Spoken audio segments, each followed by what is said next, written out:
Welcome to my latest case, the Curse of Blackmoor Manor. To start, choose Junior or Senior Detective.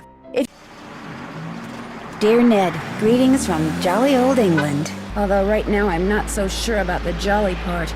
That's because I'm on my way to Blackmoor Manor, where the daughter of one of our neighbors is living. The daughter, whose name is Linda, recently married Hugh Penvellyn, a British diplomat. Hugh travels a lot, so the only people at the manor with Linda are Hugh's aunt, Mrs. Drake, and Hugh's 12-year-old daughter, Jane. The thing is, ever since Linda moved into the manor, her health has gone downhill.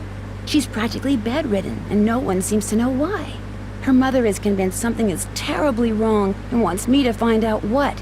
So here I am, about to be dropped off at a huge centuries-old mansion in the middle of a dark, foggy moor. I can't tell whether the butterflies in my stomach are because I'm excited or just a tad creeped out. Talk to you soon. I hope. Nancy. Night, miss. Good luck.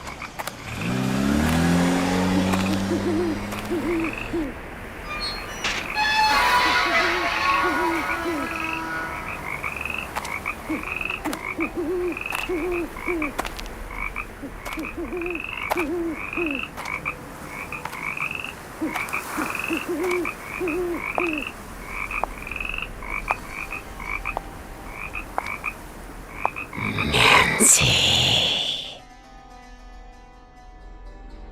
Who's there? Hello?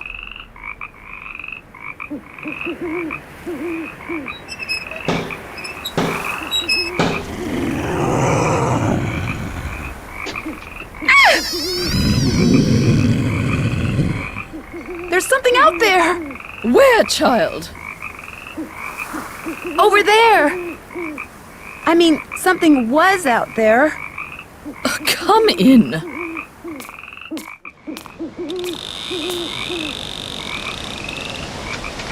I'm Mrs. Drake. I take it you are Nancy Drew?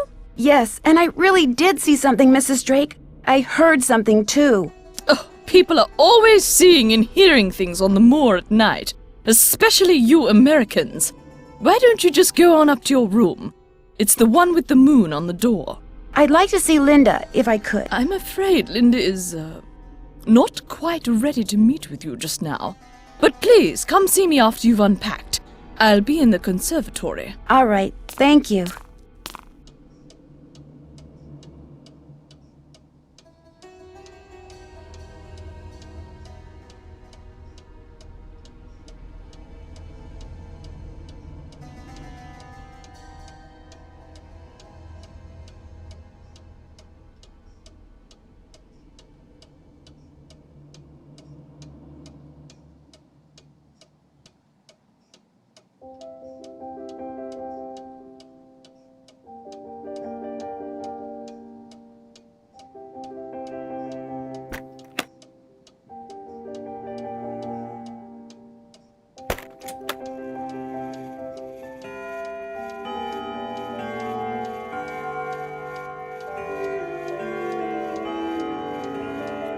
Wonder what goes there.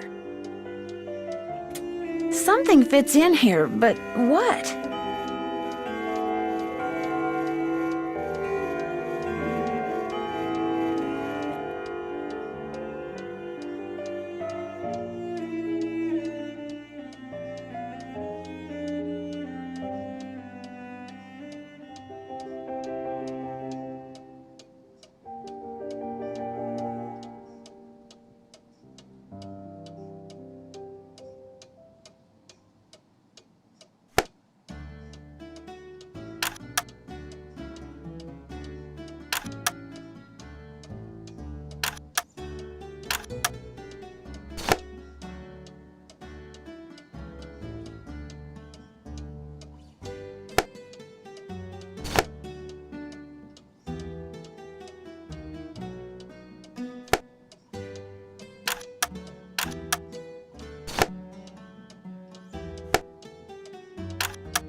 John Penvellyn.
have reached the Petrovs. No one can come to the phone right now. Feel free to either leave a message or call back. Thank you. Hello, Mrs. Petrov. It's Nancy Drew. I just arrived at Blackmoor Manor. Why don't you give me a call when you get the chance? Bye.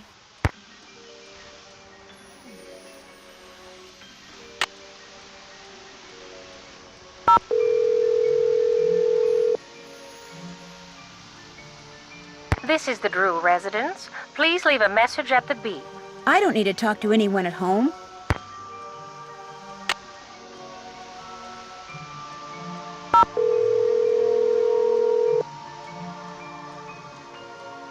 Hello? Hi, Ned. Hey, Nancy. Just wanted to let you know I got here safely. So how's Blackmoor Manor? A little on the spooky side. And what has Detective Drew discovered so far? Just calling to say hi. I'll talk to you soon. I'll be waiting.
Yes, I'm afraid you do. If I do well, can we play a game? Yes, but only in French. Oh.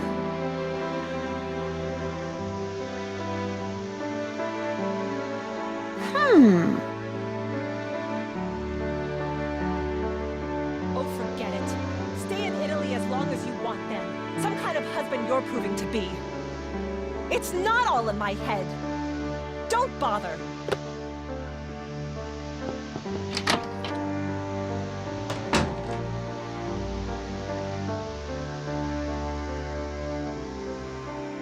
Linda? Hi, it's me, Nancy Drew. Nancy Drew, our friendly neighborhood detective. Well, welcome to Blackmoor Manor. I apologize for greeting you under such unusual circumstances.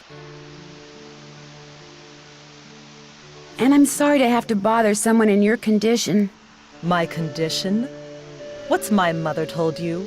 What her son-in-law keeps telling me? That it's all in my head? That I'm just an unhappy new bride? That I just need time to adjust? I'm tired all the time, my mouth is dry, my vision is blurry. But that's not important.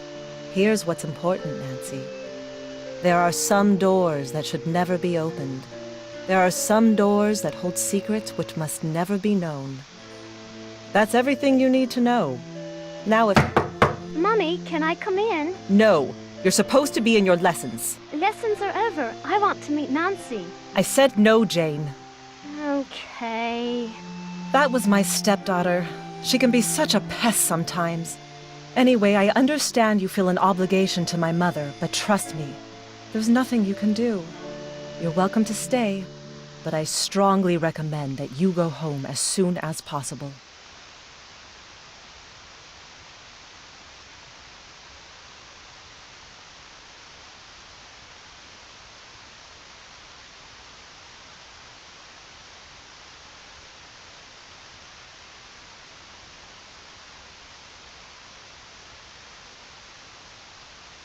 I can't go home empty-handed. It might jeopardize my ace detective status.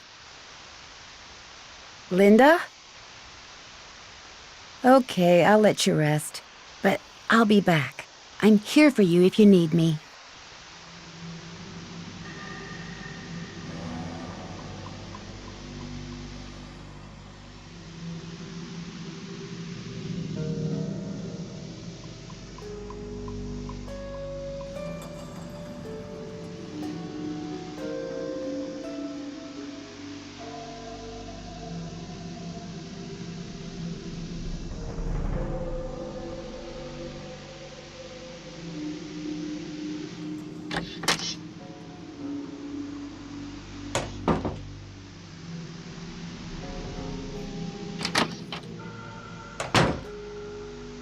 Hi, you must be Nancy. I'm so pleased you're here. I'm Jane. I know you've come to visit my stepmom, but I'd love it if you could pop by whenever you get the chance.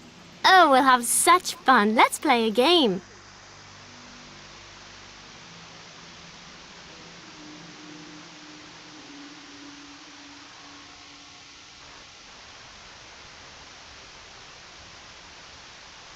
Sure, Jane. What would you like to play? Let's play this card game I found in your room. Actually, it's Bridget's room. I mean, it used to be her room. I mean, she died like 300 years ago. You can see a painting of her in the Great Hall. She's the one with the telescope. Okay, so you have to match up a pair of constellations. I made all the matches in 25 tries. Try to beat my record.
Good show, but you didn't beat my score. That was fun, but I'd like to ask you some questions. Sure, what do you want to know? About Mummy? I mean, Linda. I do hope you'll help. She's been a bit out of sorts lately. Do you know why she doesn't want to be seen? I think maybe it's because of the lady in black. I was playing in Mummy's room when she wasn't there, and when I looked up, there was a lady all dressed in black putting something on Mummy's nightstand. Did you recognize the woman? I couldn't see her face because she wore a cape with a hood. The lady put a note on Mummy's nightstand, but I didn't read it. That's when Mummy started feeling poorly. I don't want to think about that. Let's play a game. It will cheer me up.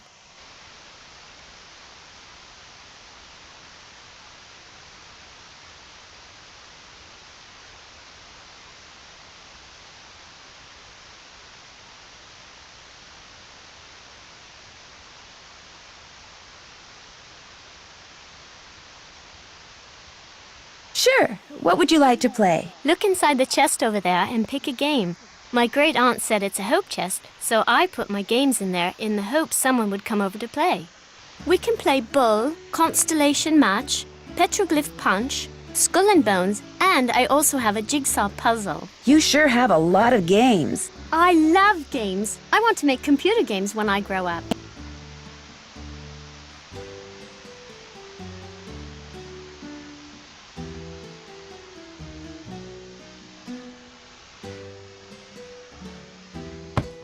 How about a game of Petroglyph Punch? This is a game I bought in Arizona.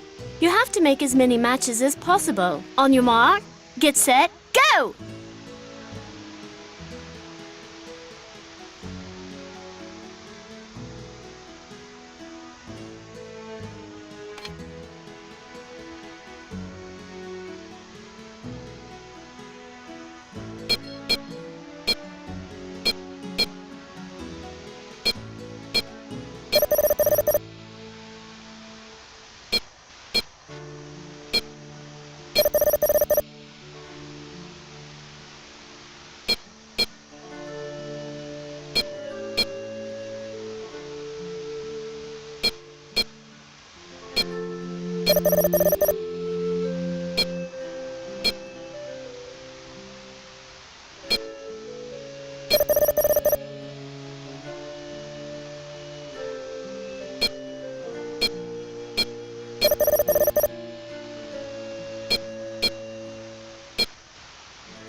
Fanfare, please.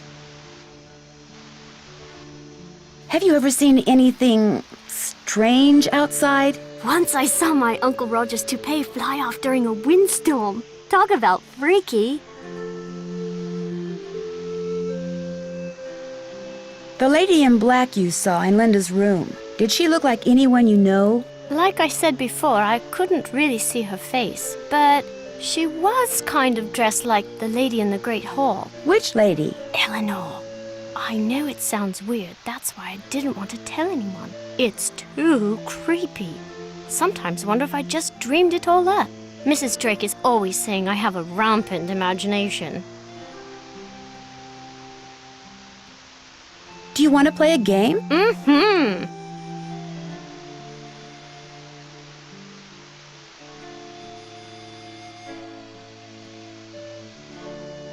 Up for a game of bull? Cool. It's really easy to play. You roll the corn and move your warrior the number of dots on the corn. If no dots, then you get to move 5 spaces. You get 2 turns, but you can pass on your second turn. You just keep on going down this track, and you can capture my person if you land on him. Whoever gets all the warriors wins. I'll be blue. Here we go.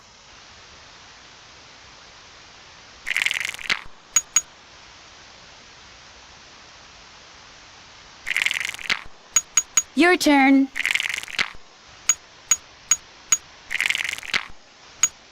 Ha!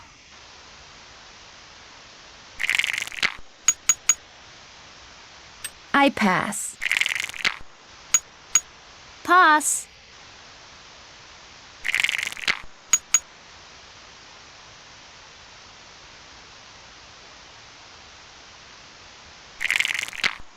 You can go. Oopsie.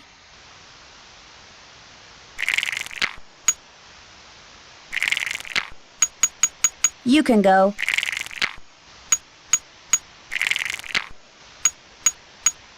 You can go.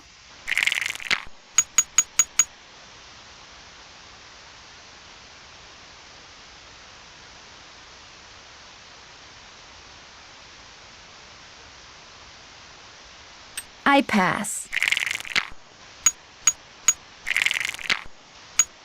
Ha!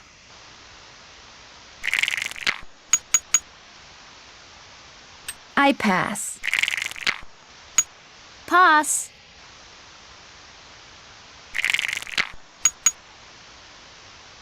I pass.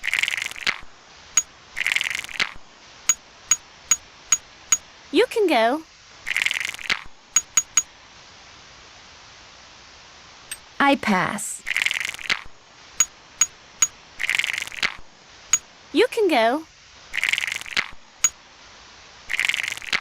You can go. Pass. Your turn. Your turn. Your turn. Pass.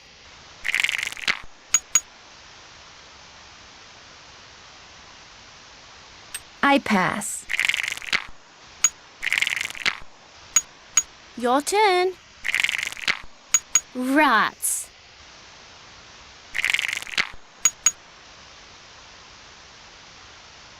I pass. Pass. I pass. Another warrior. Too bad, so sad. Too bad, you lose. Do you want to play a game?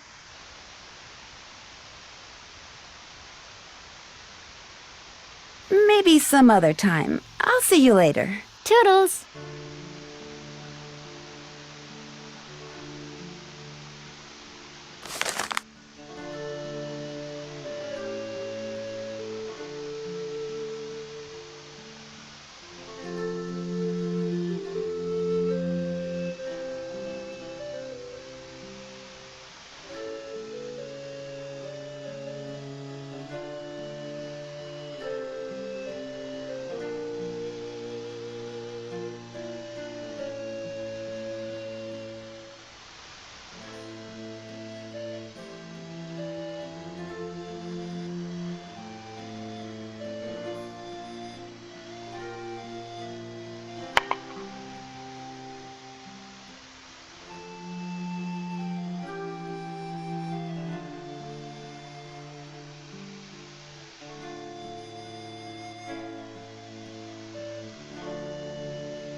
Nigel gave that to me when I was in the library once. I think he was hoping it would scare me, but it didn't. I'm too smart to believe in that sort of stuff.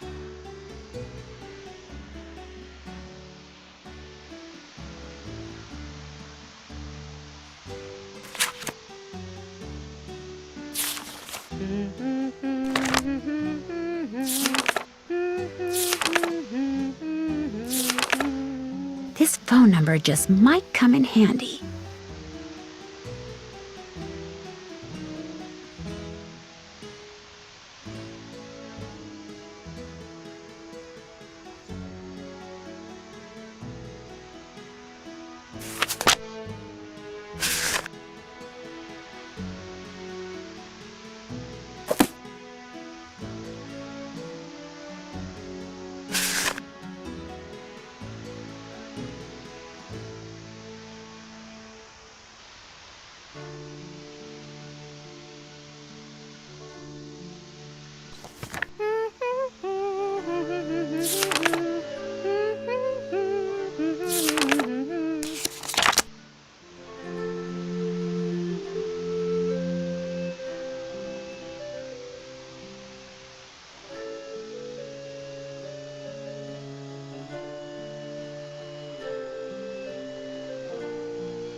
I use that to make cakes for Lulu the parrot.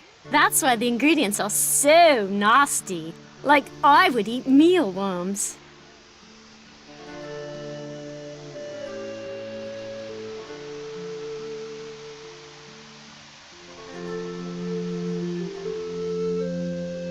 Who's this?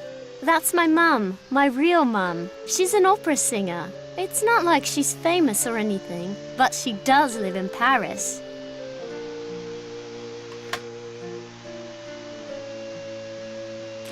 What is this book? Don't know really. Ethel gave it to me. She said it belonged to my grandfather. Do you think Brady Armstrong is cute?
That was written by Charles Penvellyn way back in like the 1500s. When I read it, it seemed really familiar, you know?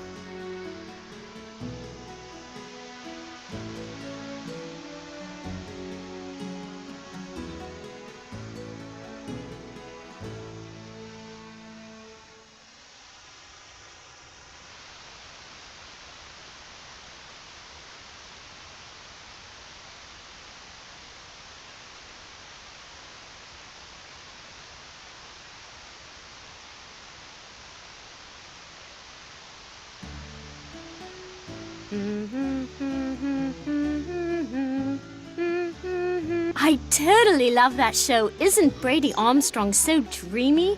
Total hottie.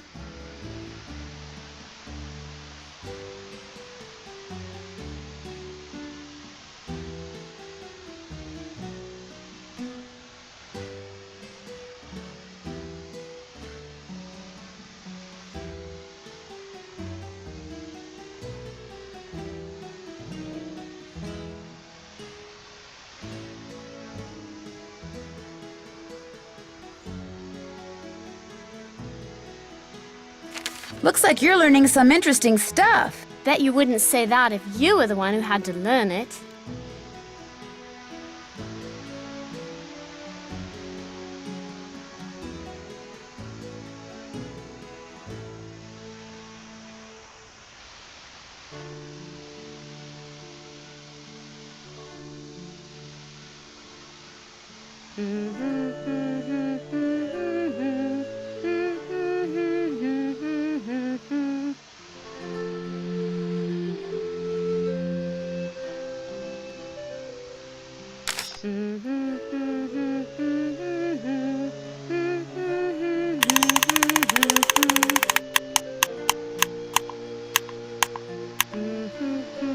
You had a guinea pig? Yes, but it died. When? I don't know. I'd really rather not think about it, all right?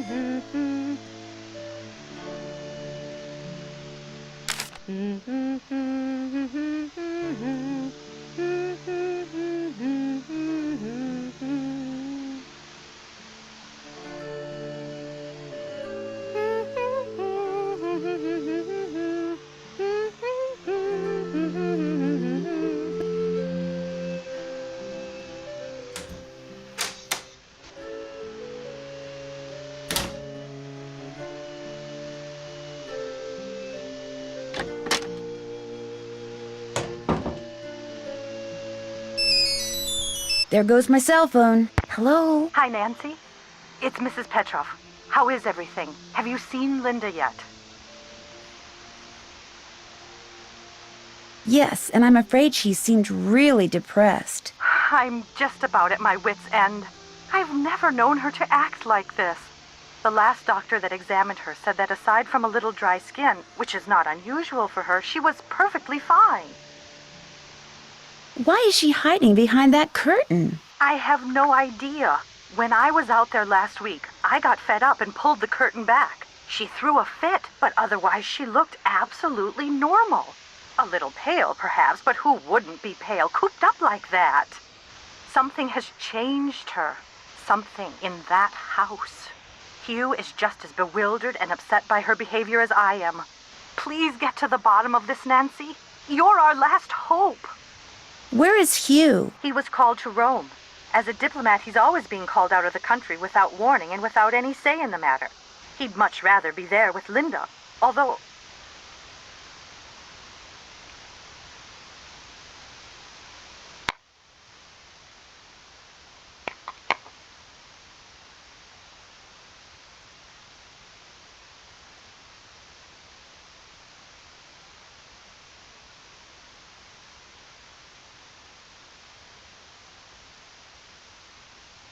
Although what? It's just that Hugh said it hasn't been very easy for him to talk to her lately.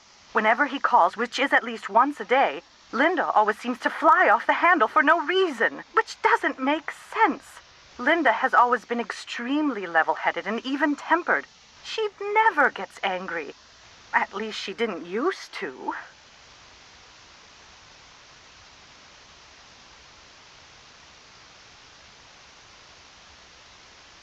Who exactly is Mrs. Drake? She's Hugh's aunt. She's taken care of Blackmoor Manor ever since her brother died. He was Hugh's father. She's a bit of a character.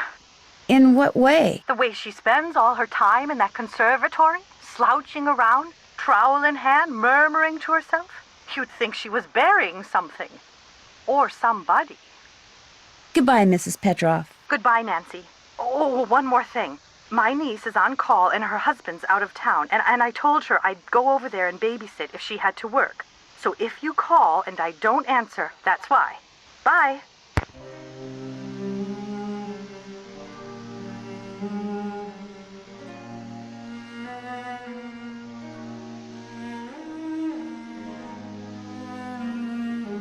This must be Mrs. Drake's room. Guess she's not in her room.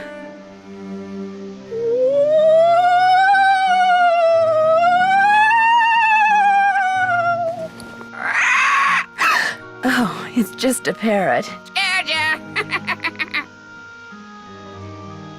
No, you didn't. Did you? Did you?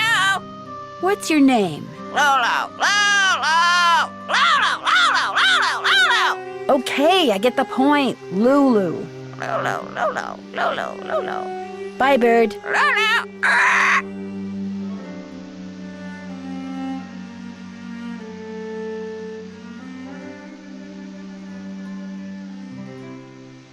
Pay no attention to the bird behind the curtain.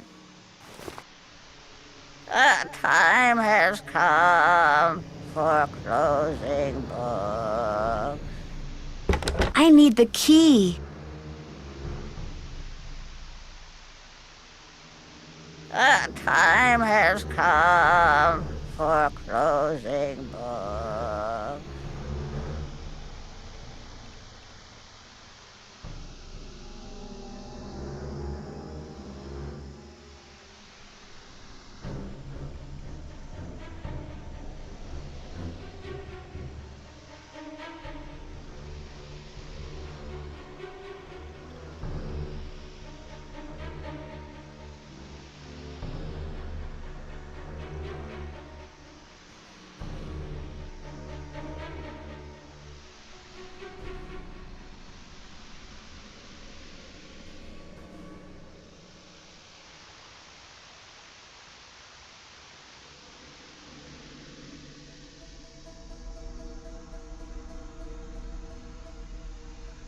Looks like a piece is missing.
Sorry, Betty, you lose.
Ah yes, are you here from the agency? It's about time.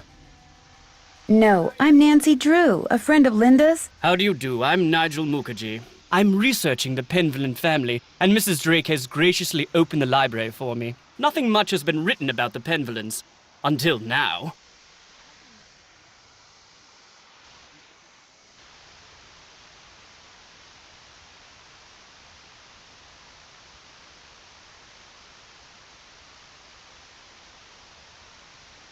Why do you think that is? It might have something to do with their scandalous history. Or perhaps it has something to do with the family treasure.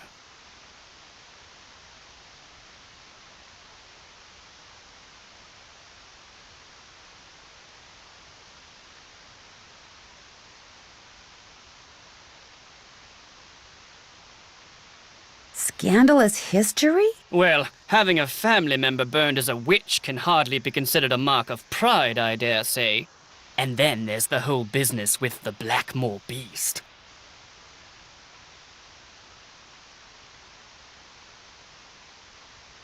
Blackmoor beast? It's a story that's been told for generations out here.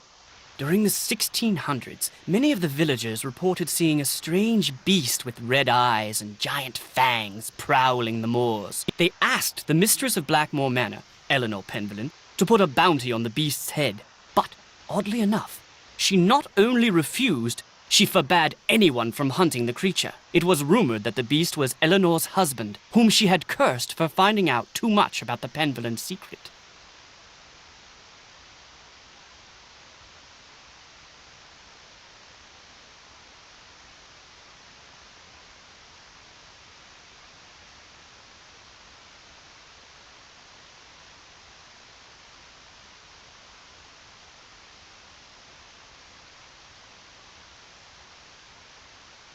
When I was walking up to the house, I saw something with red eyes that called out to me. Really?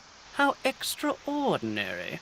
Are you sure it wasn't just jet lag? Positive, and I heard it make this kind of growling sound. Perhaps it was the cursed husband of Eleanor Penvellyn, prowling about the moors in search of lost Yanks. Who's Eleanor Penvellyn? Eleanor Penvellyn, tried and convicted of witchcraft in 1650, quite the height of the witch trials here in Essex. It was rumored that Cromwell arranged the conviction. Cromwell? Oliver Cromwell? Ironsides? I suppose they don't teach history any longer in the US. Lady Penvellyn was a rather vocal critic of Cromwell's policies and helped many of his enemies flee the country. Whether she actually was a practitioner of witchcraft is unknown, although many visitors to the manor during her tenure reported hearing strange, ghostly bells. Some even saw phantom hands floating about the manor, tolling their charmed chimes.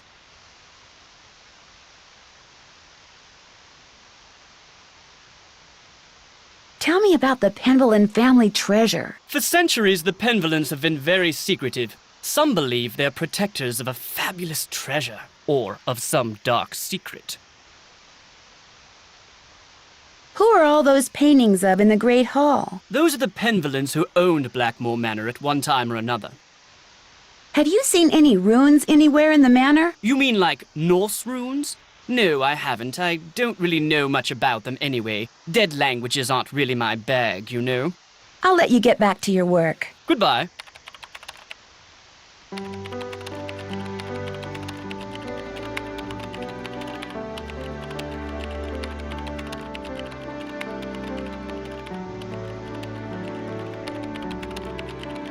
I doubt you'll find much of interest in there. They're mainly law books. Charles Penvellyn was a prominent judge in the 16th century.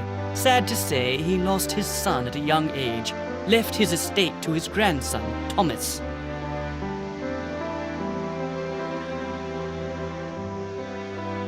Interesting. I'm researching Philippe Penvellyn, and it appears that many scholars believe he was a pirate. That would explain his source of wealth. Those manuscripts are very old and brittle. They date back to the 14th century. Odo Penvellyn collected most of them. His father, Randolph, and son Milo were rather more interested in military victories than in book collecting.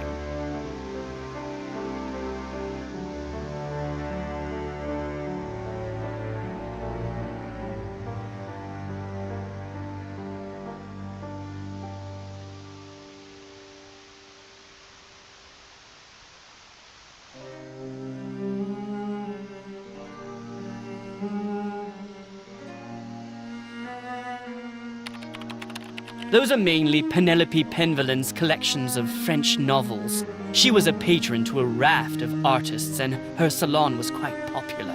She was quite the libertine, even kept her maiden name after her marriage. Achoo! Gesundheit. Danke.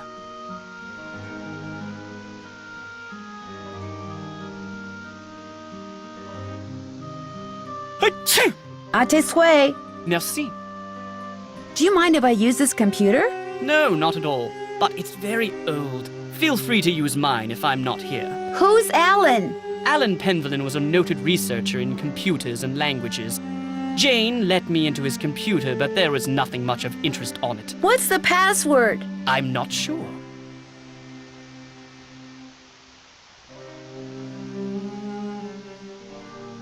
I couldn't quite track the provenance of that piece, but Philippe must have brought it back from the New World.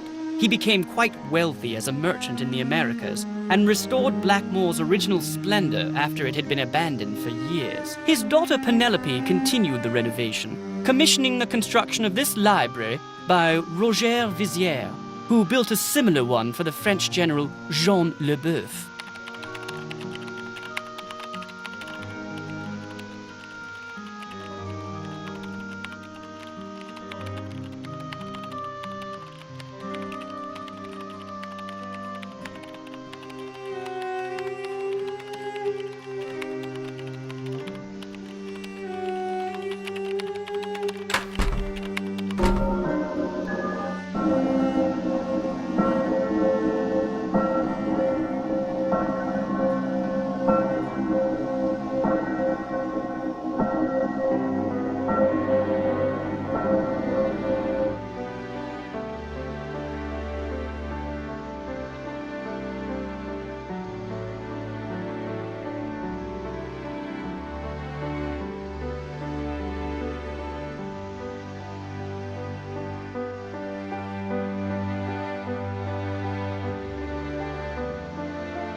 Wonder what happened in there.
Looks like John Penvellyn may have developed some of the plants that are in here himself.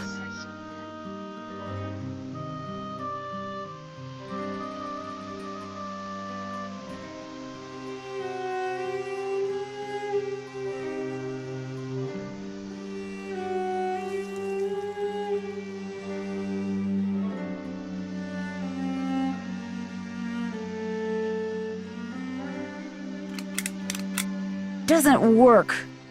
This must be some kind of well, but where's the water?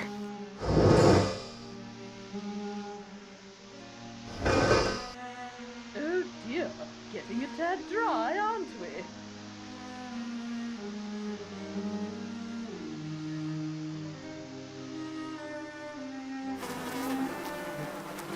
A carnivorous plant. Cool.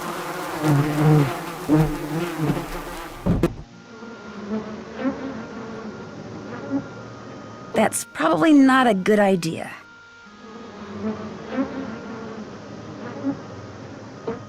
All settled in? Good. I'm happy that you're visiting Linda, but I know how much you teenagers like your televisions and loud stereos, so I must insist that you act respectfully and civilly while you stay with us. Since my nephew Hugh is away on business, I am in charge of this household, and if there's one thing I cannot stand, it's noise. Hugh's daughter Jane is staying with us and would very much like to meet you, but please try not to distract her. She has her studies and mustn't be disturbed during her lessons. Is anyone else staying here? We do not have any permanent house staff, if that's what you mean. The Penvellyns have always been self-reliant. We get on quite well without being continuously mollycoddled by a squadron of insipid, gossiping ne'er-do-wells. Now, we do have two other house guests, a Mr. Nigel Mukherjee, who is researching the Penvellyn family history in the library, and Ethel Bossany, Jane's tutor. Do you know what's wrong with Linda? Oh, Linda simply needs some time to adjust to her new living situation. England is not the United States. We do things differently, or should I say properly, here. The doctor believes it's just a case of nerves.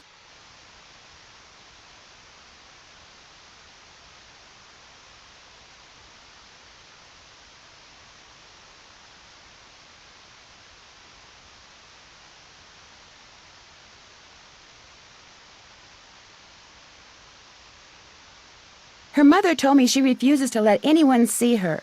Is that true? I don't know, and the doctors don't know. No one seems to know anything. All I've been told is that Linda is unwell and that in her stead, I must look after matters. Now, please, I really do not have time to entertain you. You may have the run of the house, but do not break anything, and refrain from mucking about with items that aren't yours. Two rules Jane seems incapable of following. And before I forget, our kitchen is being remodeled, so our dining situation is rather unorthodox. I've made arrangements with a local restaurant to deliver meals to us. There should be a programmed number for them on the phone in your room. Feel free to order whatever you'd like.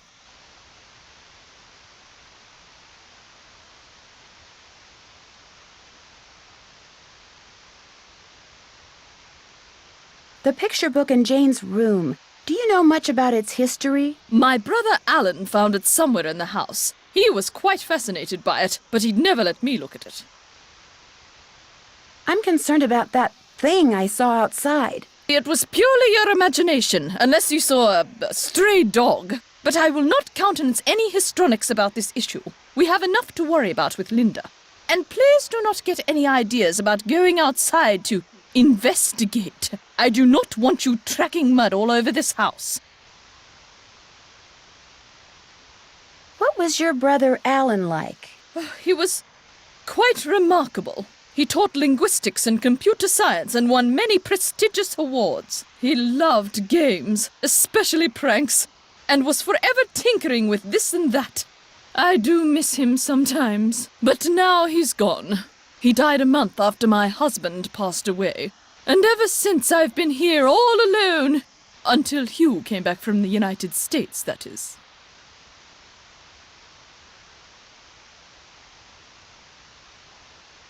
This conservatory is very beautiful, but why isn't there any water in the well? I'm not quite sure. We never really used it, but it was always full of water. That is until my brother died. And then it just dried up.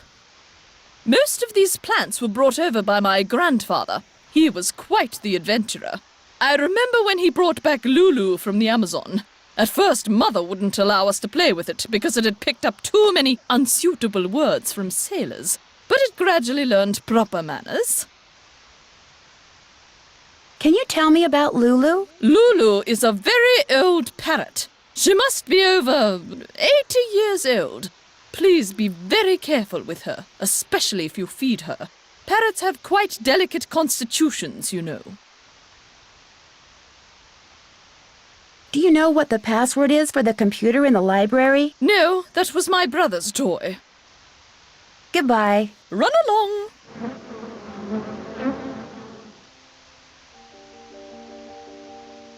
Messing with her plants is probably not a good idea. Do you have allergies, Mrs. Drake? Oh, yes. Hay fever. Although I'm not at all sure what's worse, my allergies or that medication. It makes me feel as if I'm about to float right out of my shoes.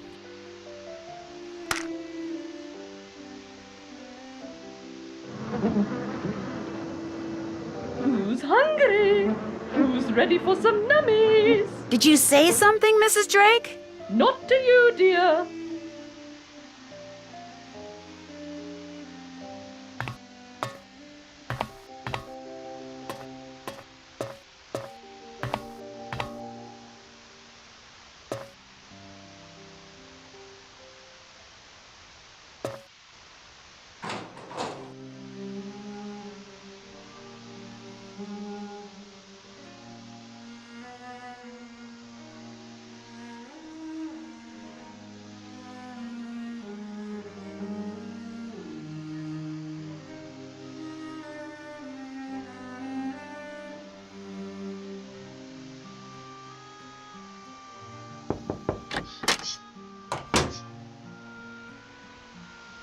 I'm sorry to bother you again, but Jane told me about the lady in black.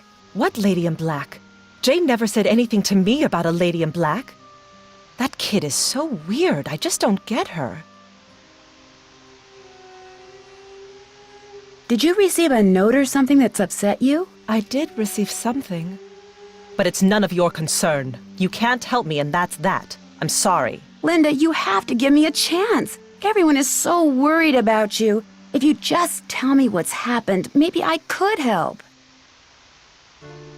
Linda, I made a promise to your mother and I plan to keep it. I'm here for you when you need me.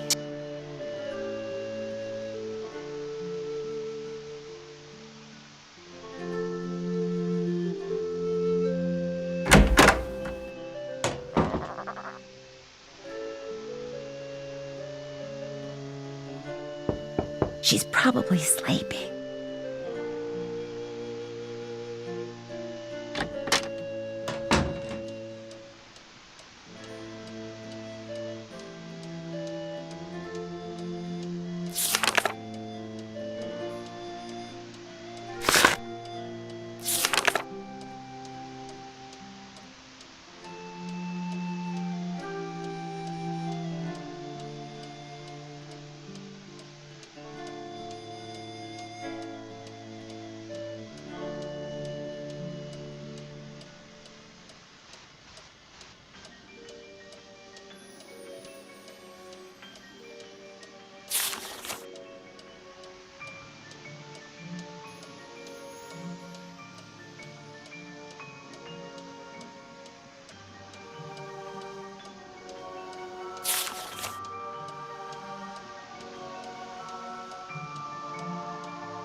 Penvellyn here. Hello, Mr. Penvellyn. This is Nancy Drew. I'm the one who's visiting Linda. You know, from the United States, across the pond. Yes, of course. Are you at Blackmoor? Yes, I am, and I've talked to Linda. Good for you, because frankly, that's something I've been quite unable to do lately. These temper tantrums of hers make rational discourse well nigh impossible. She gets angry for no reason? Absolutely none. We'll be talking on the phone about the weather or Jane's lessons or something equally innocuous, and suddenly she'll be bellowing at me and slamming the phone down. Are you sure you didn't inadvertently say something, you know, argumentative? I promise you, these rages of hers are totally uncalled for and quite unbearable. I love her dearly, but she's making things very difficult.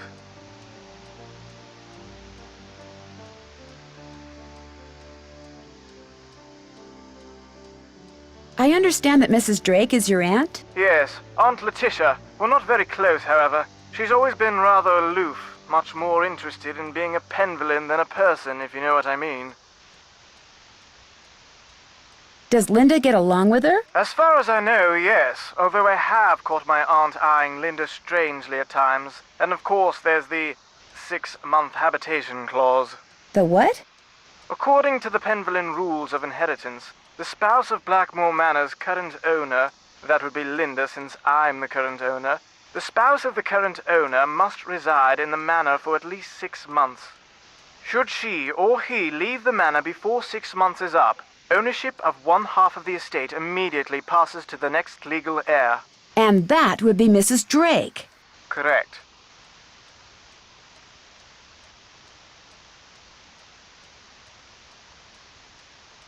I met your daughter Jane. Quite the bundle of energy, isn't she? I get the feeling that she's a little lonely. I'm sure she is, what with a private tutor instead of school and Linda being under the weather.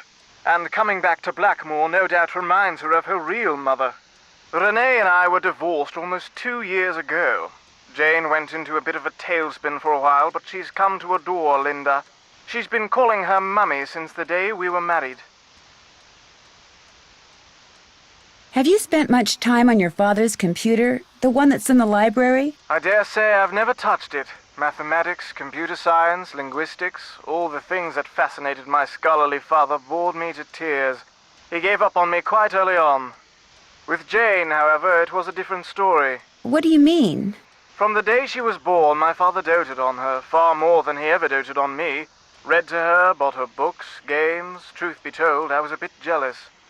He passed away when she was still a toddler, so it's unlikely she remembers all the attention he showered on her. But I do, and I still find it so out of character as to be mystifying.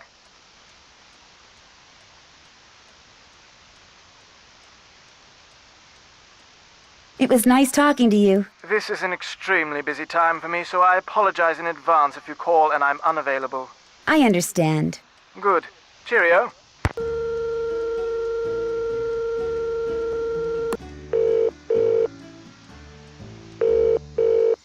Boar's Head Pub, this is Tommy.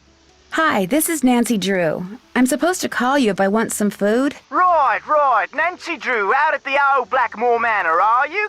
You must be Hank Marvin up there. Pity about your kitchen, but we'll fix you up for some Becks and posh. Just tell me what you'd like.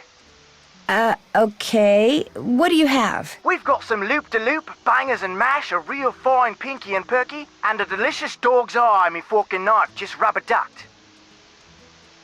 Hello? Could you repeat that? Sure, we've got some loop-de-loop, bangers and mash, pinky and perky, and a dog's eye, and they're all Robin Hood.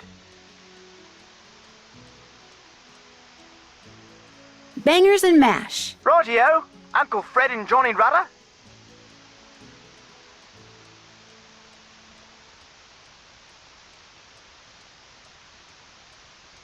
Okay. All right then, we'll come round and leave it at your Rory.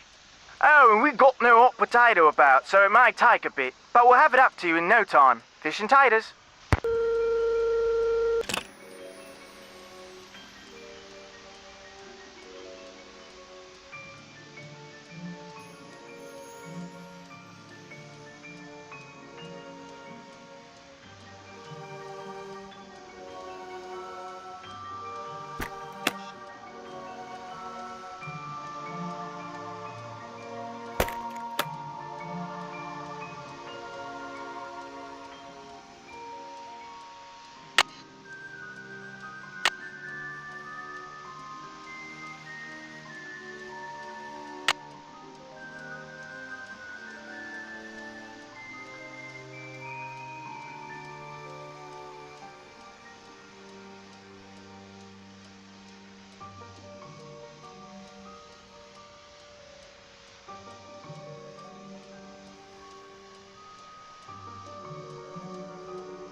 I need something else for this.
That must be the food I ordered.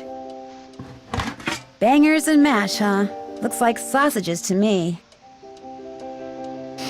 This smells delicious.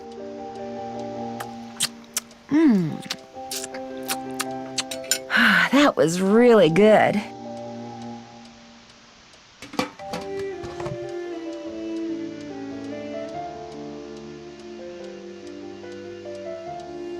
A tripod. For a camera, maybe?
This is Paliki. Hi, my name is Nancy Drew. Could I ask you some questions about lycanthropy? I'm sorry, I'm about to leave for a seminar and I'm very busy. Besides, I've written 2 books and 12 articles on the subject. If you have questions, perhaps you should try reading one of them. I did. That's how I got your number. Well, if you didn't understand something, I'm afraid I really don't have time to explain it to you. I understood everything. It's just that I know someone who seems to be exhibiting some of the symptoms of lycanthropic Lycanthropic metamorphosis? Well, that's different. Talk to me. What do you consider to be the definitive signs that someone is turning into some kind of animal? Symptoms are relatively subtle. A dry mouth, fatigue, impaired vision, and reduced blood flow to the skin. Is this person pale? Yes, but the really disturbing thing is, she won't let anyone see her. She just lies in bed all day behind this curtain. And at night, what does she do at night? I can't be sure, but I do know that I saw something outside the night I arrived, some kind of animal. And when I asked to see my friend, I was told she was unavailable. This sounds very promising. You don't really believe she's turning into some kind of creature, do you? Young lady, I believe the human mind is capable of far more than we can ever imagine. Pale skin, dry mouth, fatigue. The human mind is perfectly capable of causing the body to exhibit such symptoms, if it is so motivated.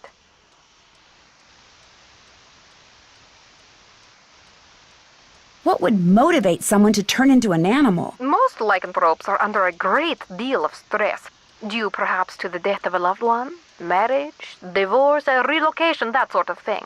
They're emotionally vulnerable, which means they're particularly open to the power of suggestion.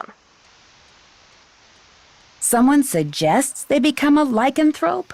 Not in so many words, of course. Somehow they get it in their head that they're destined to take another form. They see something, they read something, someone says something to them. Somehow they come to believe they're supposed to undergo a physical metamorphosis, and so, in their weakened psychological state, they do. Are temper tantrums symptomatic of lycanthropy? There are no hard and fast rules when it comes to lycanthropy, or almost anything else for that matter. But if someone believes that what they're changing into is irrational, or has a bad temper, then they will exhibit irrational, ill-tempered behavior, especially if this is contrary to their former nature. Thanks for your time. My pleasure.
Something fits in here, but what?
Wonder what this is.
What is that?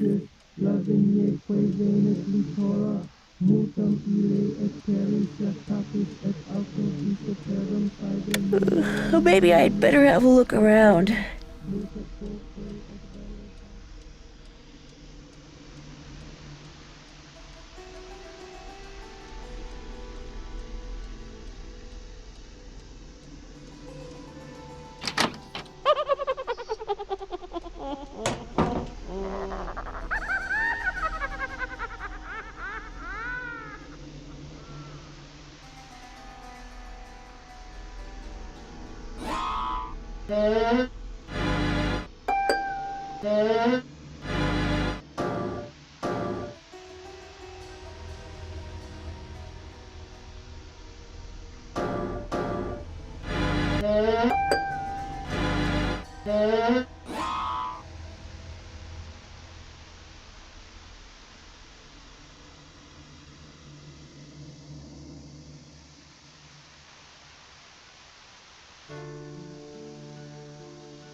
She's probably sleeping.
Yikes! Maybe I should try feeding it something.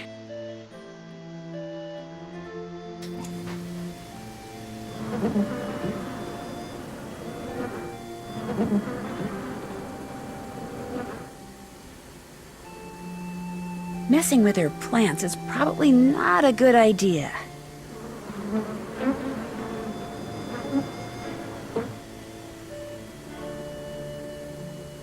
Anyone down there?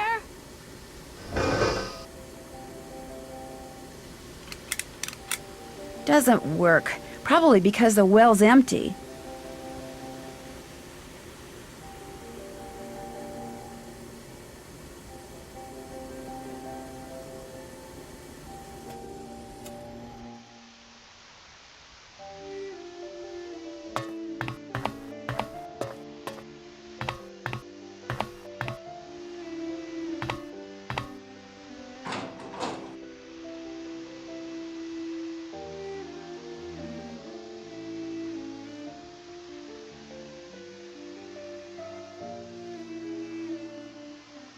Looks like a piece is missing.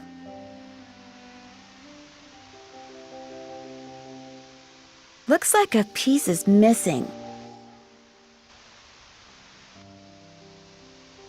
Looks like a piece is missing.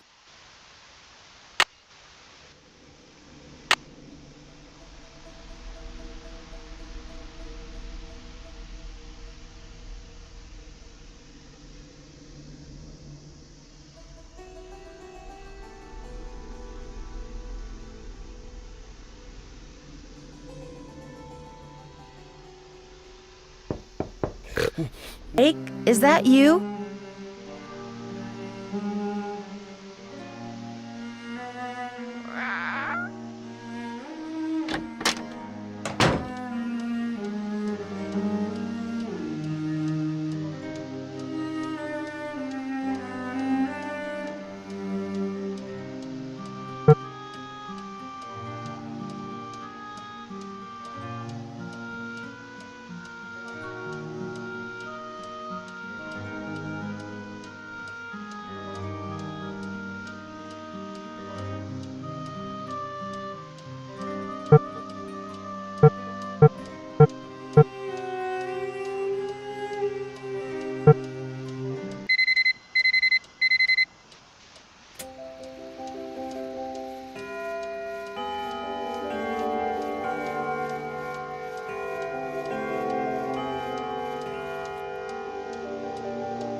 Head, this is Tommy. Hi, this is Nancy Drew. I'd like to order some food. Sure, we've got some loop-de-loop bangers and mash, pinky and perky in a dog's eye, and they're all Robin Hood. I'd like some pinky and perky, please. Good choice. Uncle Fred and Johnny Rudder? Okay. All right then, we'll come round and leave it at your Rory. Baked potato.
Tell What's me about that? Milo again. He was Randolph's grandson and the first initiate. Odo did not have the proper qualities for Randolph's instruction. Because he was stupid. No, Jane. It's because Randolph believed that the proper qualities skip every generation. We talked about that, remember? I guess. Milo was a great soldier, just like his grandfather. And with his grandfather's help, he was victorious at Caen. That was a battle fought in 1417, during the 100 Years' War. That's right. But I don't understand something. The 100 Years' War lasted longer than 100 years, right? So why do they call it that? Why don't they call it the 116-year war, huh? Oh my, look at the time. We need to go over your geometry. Please open your book to page 46 and read silently.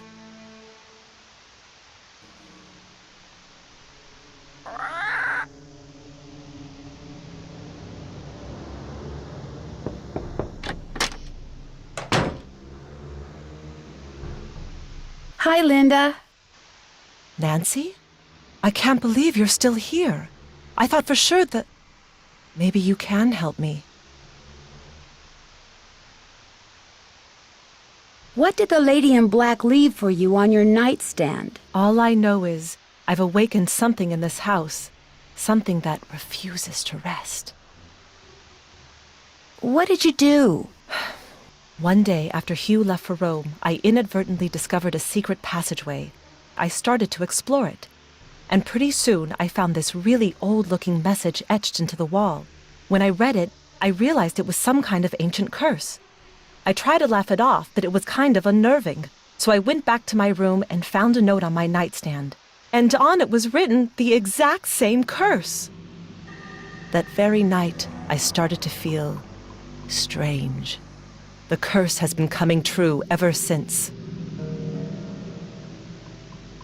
Can you tell me what this curse said? I burned it as soon as I read it. I don't know why I bothered telling you this. You can't do anything for me. I should have listened, but I didn't, and now what's done is done. How well do you get along with Jane? I've been giving it the old college try, believe me. But she can just be so strange sometimes. How so? She'll just do the oddest things. Like one night just after Hugh left, she came into my room and insisted I read a book to her. That doesn't sound very odd to me. The book was on monsters, vampires and werewolves and witches. I mean, what kind of little girl reads books like that? She fits right into this house, that's for sure. Tell me about the secret passageway you found. No. I've already sealed my own doom. I won't do the same to you. I'm not going to tell you anything. I'll see you soon. Please.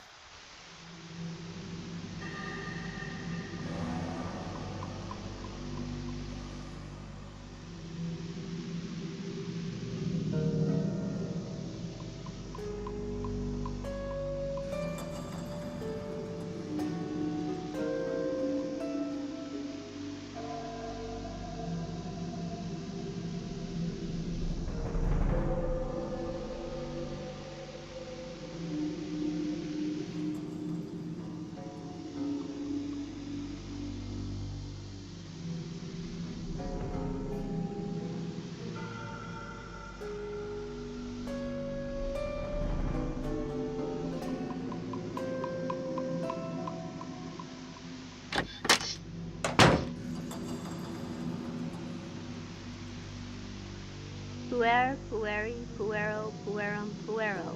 What does puer mean? Puer means boy.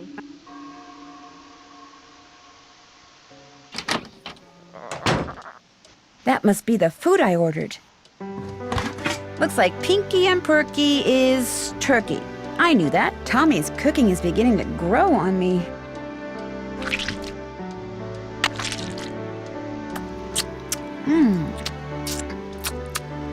I'm stuffed.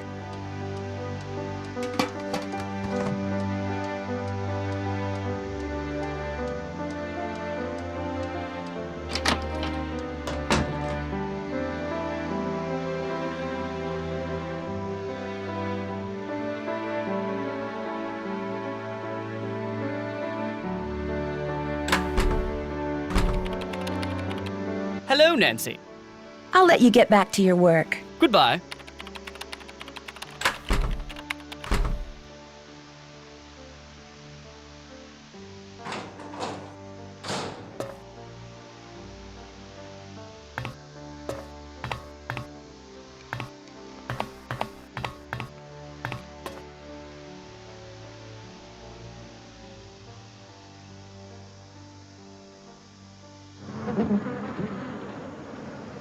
Yes? I spoke with Mr. Tucker at the Boar's Head pub, but frankly, I'm not at all sure what he said. Yes, his language is quite colourful, isn't it? He's Cockney, you see. My brother Alan and I loved to make up Cockney rhymes when we were young. We'd drive our governess quite batty. Haven't got a pot of glue, haven't got a pot of glue. Ha! How we teased her. Pot of glue? A clue, dear. Haven't got a clue. Rhymes with glue, you see. Goodbye. The pleasure is all mine, child.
Looks like a piece is missing.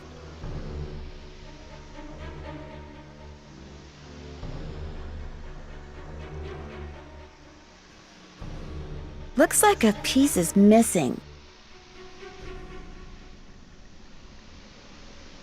I need something else for this. I need something else for this.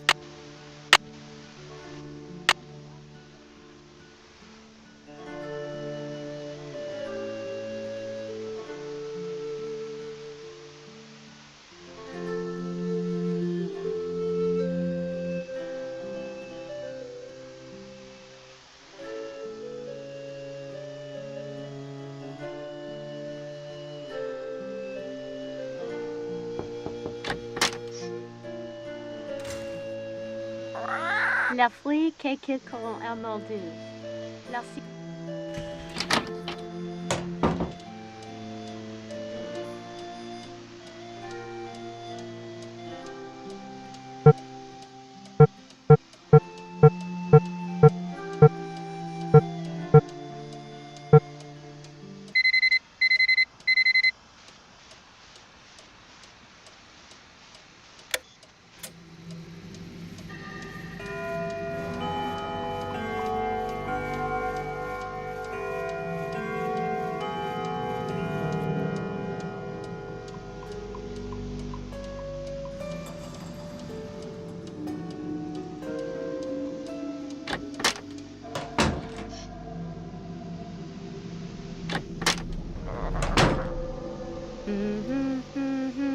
Hi, Nancy.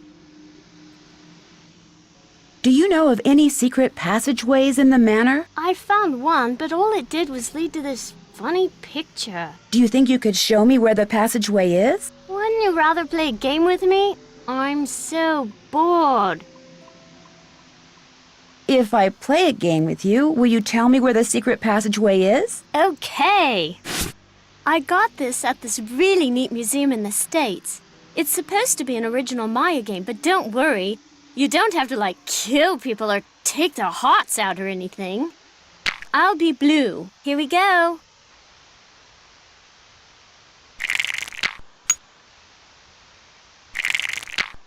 You can go. Pass.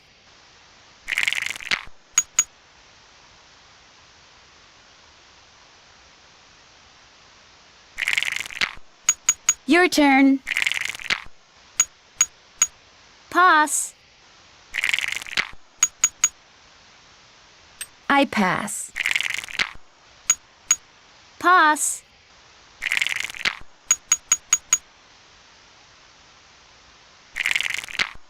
Your turn. Pass.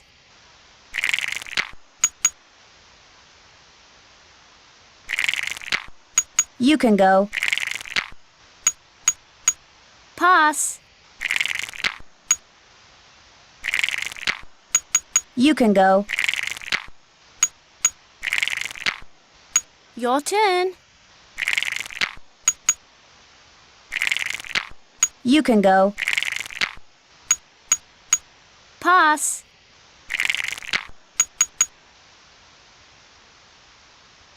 I pass. You can go. I pass. Pass.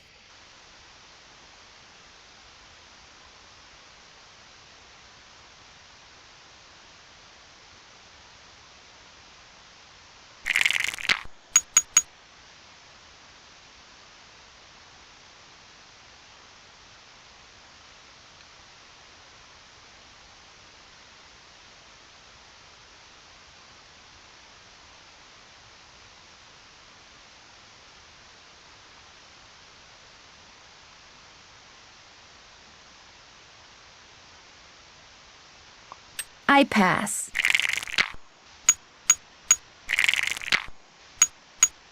Sorry.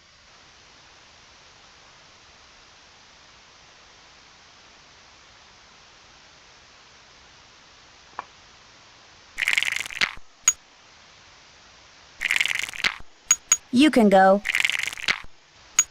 Pass.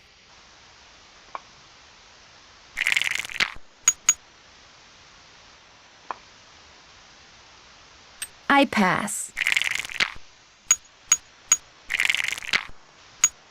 Another warrior bites the dust.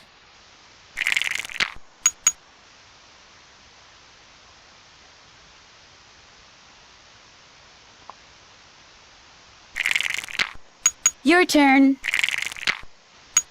Pass.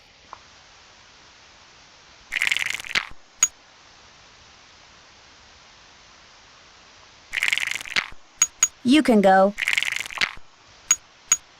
Ha!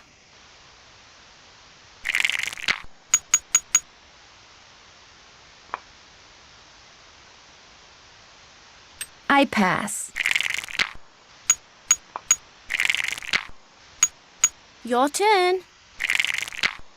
All right.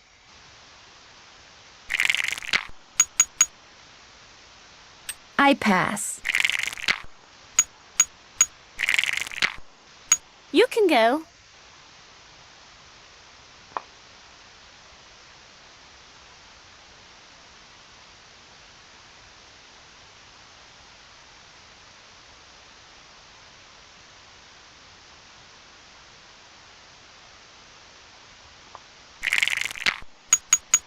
Oh no!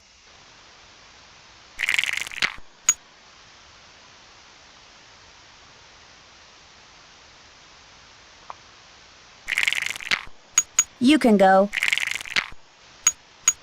Pass.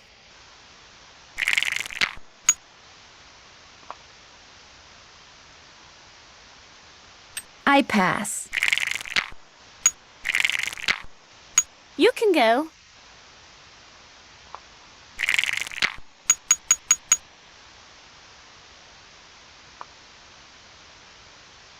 I pass. Pass.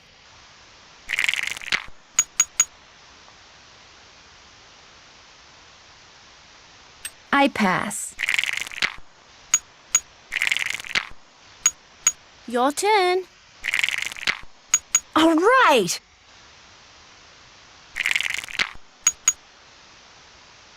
I pass. Pass.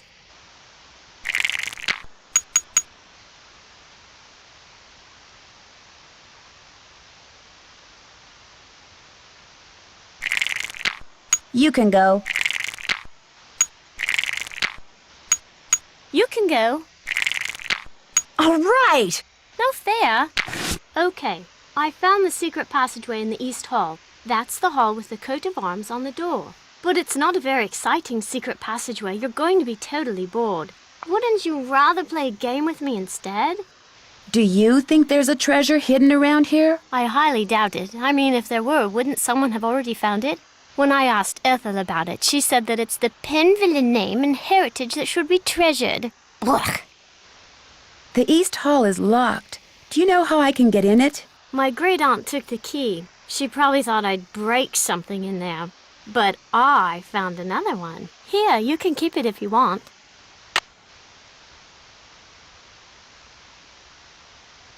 Jane, did there used to be a telescope in my room? Mm-hmm. I took it outside to look at the stars. But if you want it back, you'll have to play a game with me. I knew you were going to say that.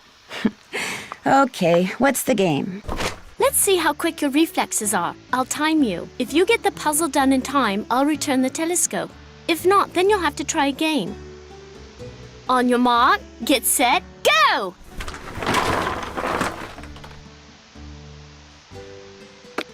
Five minutes.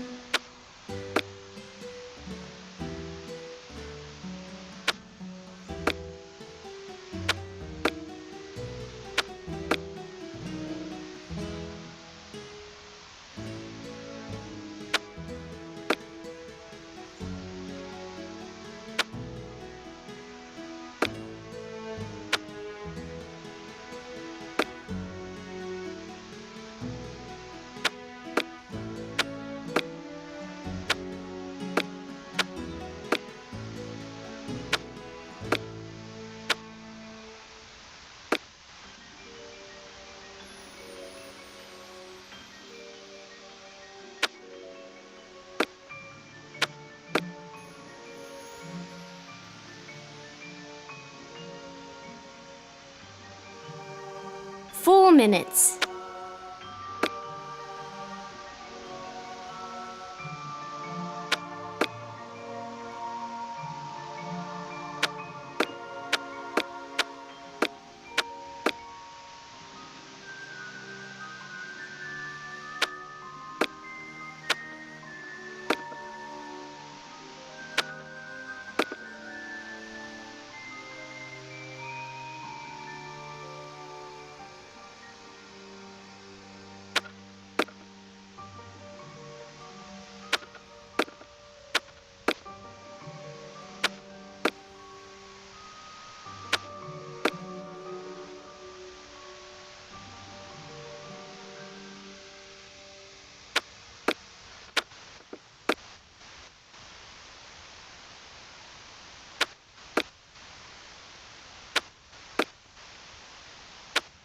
Three minutes.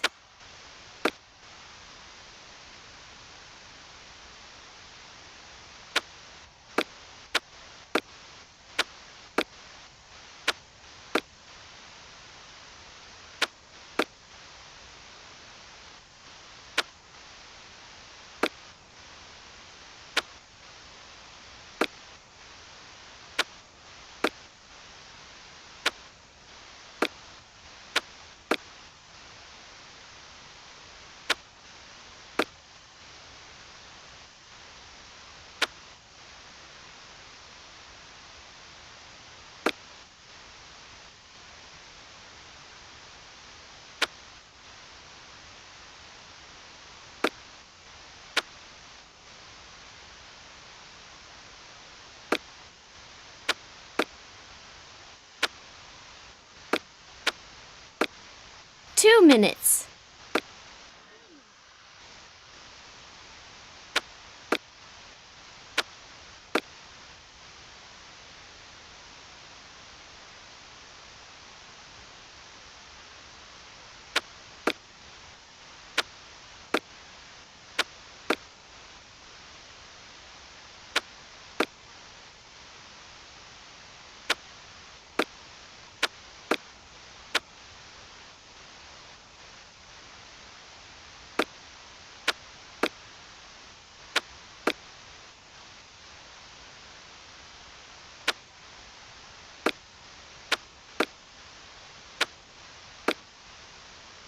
There! You won. Good show. I'll put the telescope back in your room first chance I get.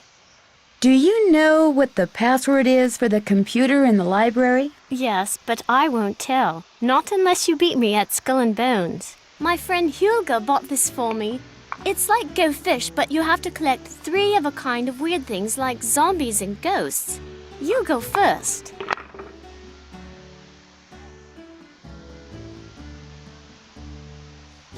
Do you have any haunted houses? Here you go. Do you have any haunted houses? Nada.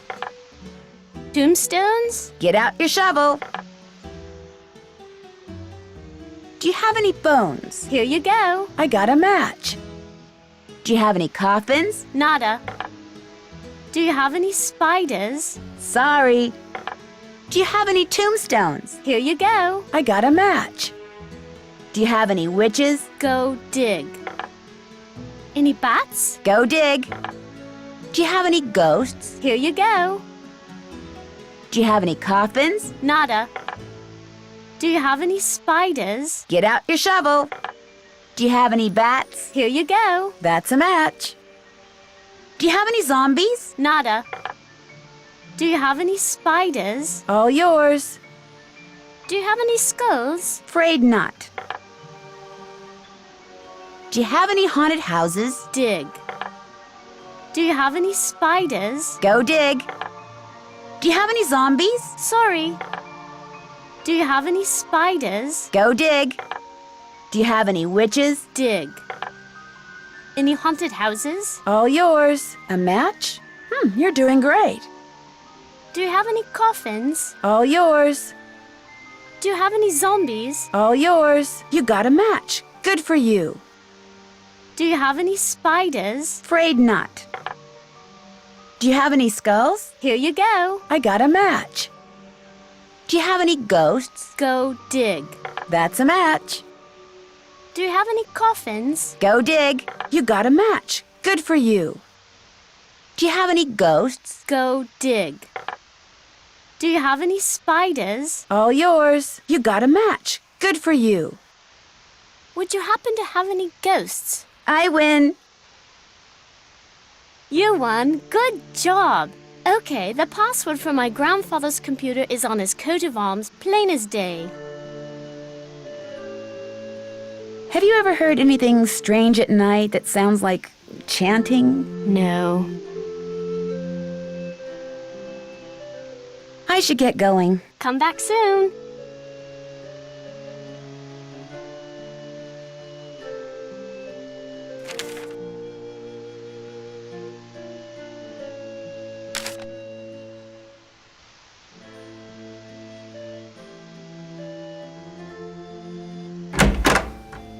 Oh, you startled me. You must be Nancy. I'm Jane's tutor, Ethel. How do you do? Jane is very excited you're visiting. You're all she's talked about for the past week.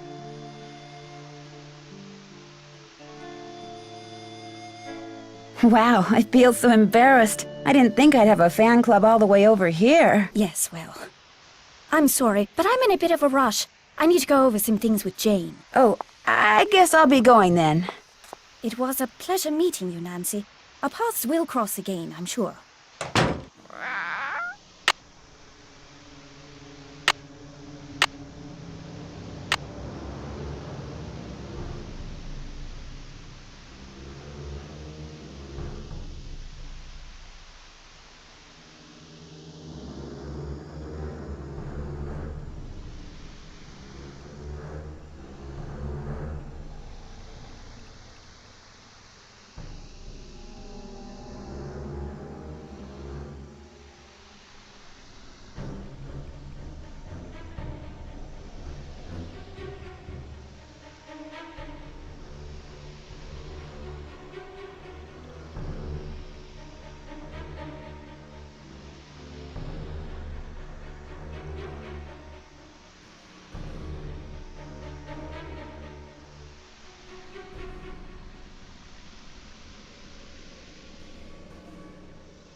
Polly is a stupid bird. Polly is a stupid bird. Polly I is a need the stupid key.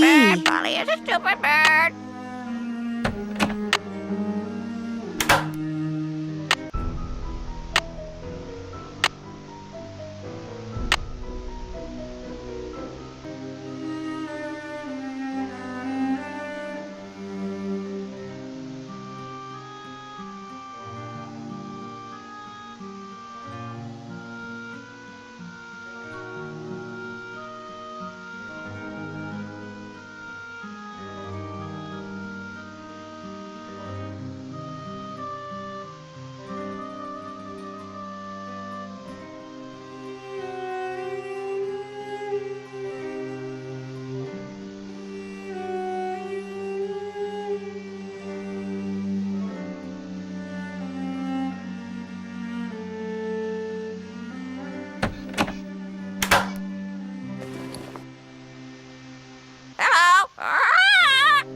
Do you by any chance know Latin?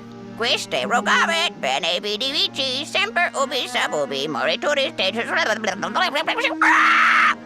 I'll take that as a yes. Would you mind translating something for me? Fire away.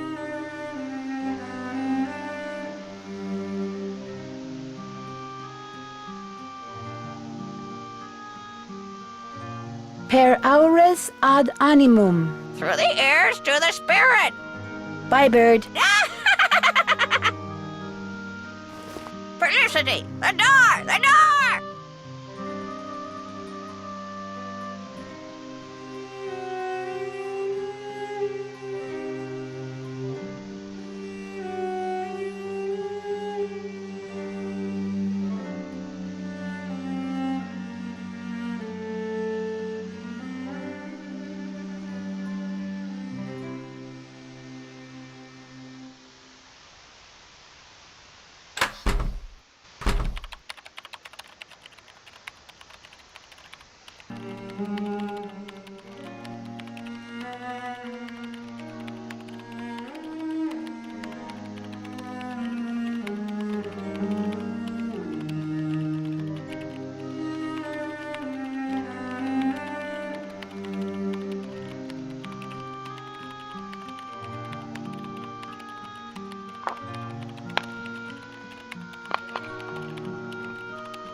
Welcome, my adventurous friend. Don't tell my sister, but there are ghosts in Blackmoor Manor.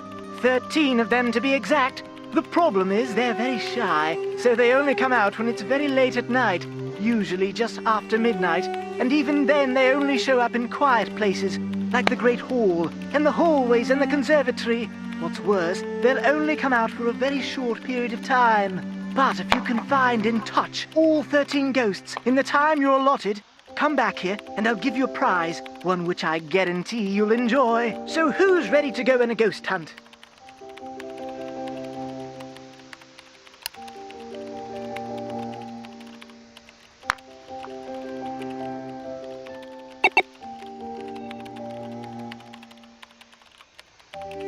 So who's ready to go on a ghost hunt? Oh dear, my watch tells me that the ghosts are not likely to show up right now.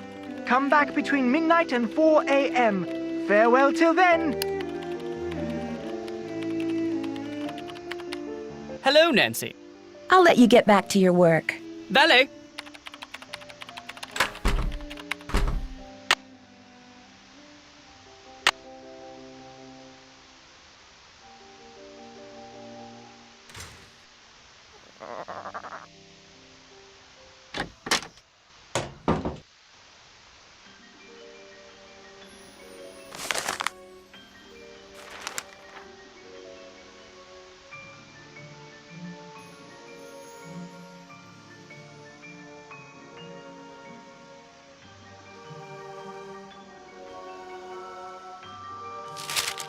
That's my family tree. Ask me anything about anyone. Go on, ask me.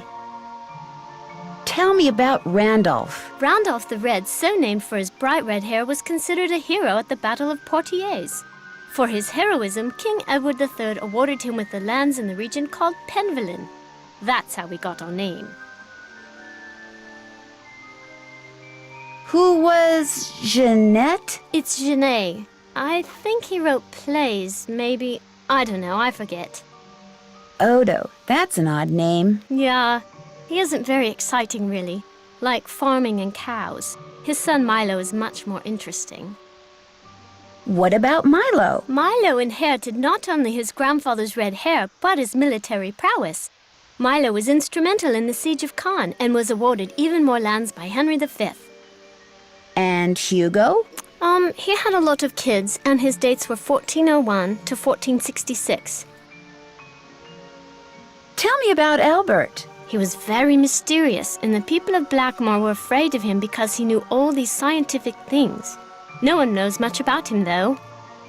Tell me about Lucia. Isn't that a pretty name? If I have a daughter, I'll name her that. Who was Joan? Is that misspelled? No, that's how they spelled it then. She got married to this duke somewhere in Flanders. Who was Agatha? She was a nun. I think she lived in Ireland. Who was Marjorie? She died when she was a little girl. It was really sad. What about Jacobus? He died when he was like 9.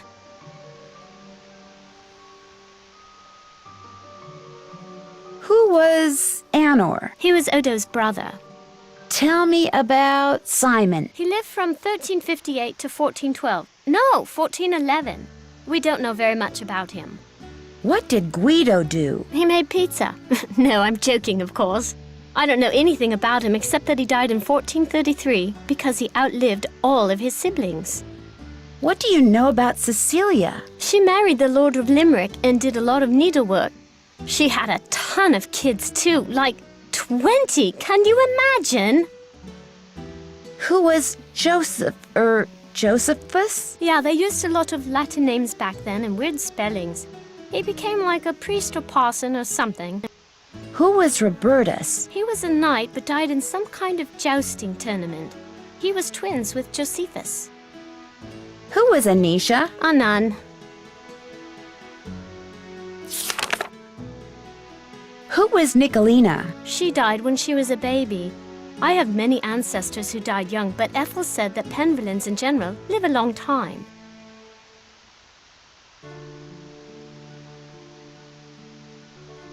Tell me about Walter. He was born in 1448 or 9. I'm kind of bored doing this right now. Tell me about Edmund. He was into cows. He did a lot of breeding of cows and sheep and got some kind of award from the king. Who was Charles? Oh, Charles was a famous judge and wrote very important books on law. But his boy, Garrett, drowned while he was really young. Tell me about Garrett. He drowned on his 19th birthday. Who was Gillian? She married the Duke of Ballingsford, but she stayed at Blackmoor to raise her son Thomas, who inherited the estate when his grandfather Charles died. Tell me about Thomas. He was Charles's grandson and wrote a lot of poetry. He also had 3 wives, Catherine, Anne, and Mary, but not like at the same time. They died and he just remarried. Who's James? He never married, but one day, when he was very old, a baby was found at the doorstep to the manor. He took her in and raised her as his own. That was Eleanor. Who was Elizabeth? Like the Queen of England? Oh, you mean Elizabeth, my ancestor. It's weird that she's the only ancestor named Elizabeth, since it's such a popular name. What did Francis do? He got into a big fight with his brother James and lived in France. Tell me about Geoffrey. I'd rather not. I'm kind of bored. Wouldn't you rather play a game? Can you tell me about George, the one born in 1566? He lived and died. End of story. What can you tell me about Eleanor? Just that she was burned as a witch, but it wasn't true, and her father, James, died when he saw her die. And then the family fled to France. I don't want to talk about this. Who was Edward? He lived in France with his father, Le Comte de Roquefort. He was very interested in languages and translated books from Greek and Latin. Who was Virginie? She was married to the Duke of Barrowbold and died in the Great Fire of London. Tell me about Francois. He was a dwarf and became a trusted confidant to Louis XIV. Little people often held positions of great esteem at that time. Tell Tell me about Corbin. I don't know. He doesn't have a coat of arms in the Great Hall because he didn't live here. Wasn't even a British subject, that's all I know. And Philippe? He made a fortune in the New World and bought back most of the lands that were confiscated by Cromwell. Who's Penelope? I don't know much about her except that she was very loved by practically everyone in England, and there were 1 million poems written about her. If I have a boyfriend, I'd never let him write a poem about me. Blech. Tell me about Martha. She was completely daft. She'd wear really bizarre outfits, and she was one of the first women to ride on a steam train. Tell me about Brigitte, the one born in 1759. She never married and was bonkers for astronomy. She adopted her sister's son, Richard, who later got killed at Waterloo. Tell me about Richard. He died in Waterloo fighting against Napoleon. Tell me about Edward, the one from the 19th century. He was a big explorer and went all over the world. He wasn't very close with his son, who was also an explorer. They'd only see each other by chance in weird remote places like Samarkand and Walla Walla. Who's Marianne? She got shipwrecked on this deserted island with a whole bunch of yahoos, and they wrote a story about it. Yeah, that's it. Tell me about Jean. Hello, it's pronounced Jean. He was killed by a boar on a hunting trip. They eat people's flesh, you know? No, I'm kidding. But he really did get killed by a boar. Serves him right, though, for hunting some poor little animal. Tell me about Brigitte, the one who was born in the 17th century. She was absolutely mad about cricket, the game, not the insect. She actually saw the first cricket match in 1744. Personally, though, I can't stand the sport. What about Colin? Oh, this is so cool. They say he was a spy for England, even though he lived in France. Isn't that so very? I'd like to be a spy. Who was Frederic? He was a soldier for the French. He was killed in the War of Spanish Succession in July of 1702. Who was Helene? Can we stop soon? Helene married the Duke of Bouville and died in 1760. End of story.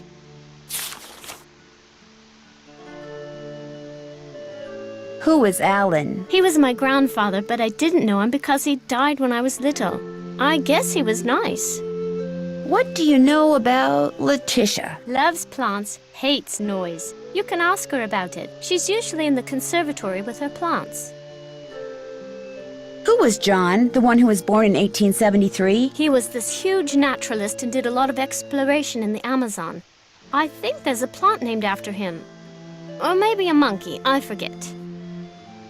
Who was Malachi? He was a doctor of medicine and did a lot of research on icky skin diseases.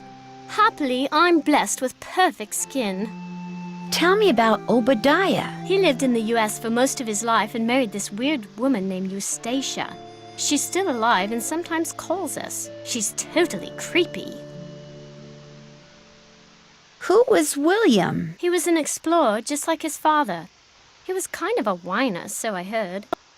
Were Cassandra and Hector twins? Uh-huh. Cassandra was totally obsessed with lawn tennis and was one of the first people in England to have a court installed at her home. Hector was the first ball boy. What did Sophia do? She was a big collector of Impressionist artwork, but most of it was destroyed in a fire. What did Nahum do? He died in the flu epidemic. Tell me about Rose. It's a real sad story. She and her granddaughter Rachel lived in France during the war and were killed. Who was Rachel? She died in France during the war. I guess she worked for the French resistance. Wow, Catherine sure lived for a long time. She lived the longest of any Penvellyn. I hope I live that long, but not if I'm all like creaky and cranky. Who was Cynthia? I don't know. I'm kind of tired right now. Tell me about Arthur. He lived in the Wild West in the Americas and was a bandit with El Diablo's gang. Who was Esther? Esther Penvellyn Romberg, born in 1897 and died in 1951. Her friends called her Polly. Who was Cynthia? I don't know. I'm kind of tired right now.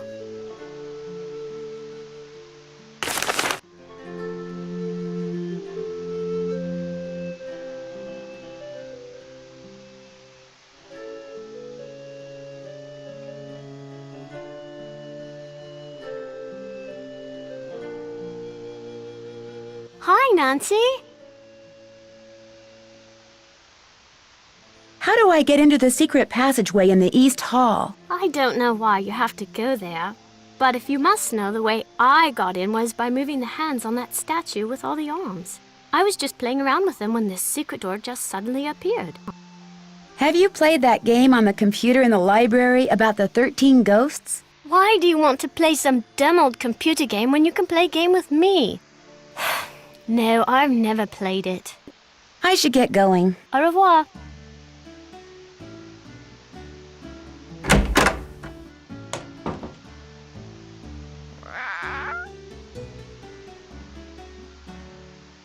And the winner is Lulu. And the winner is Lulu. Polly is a stupid bird. Polly is a stupid bird.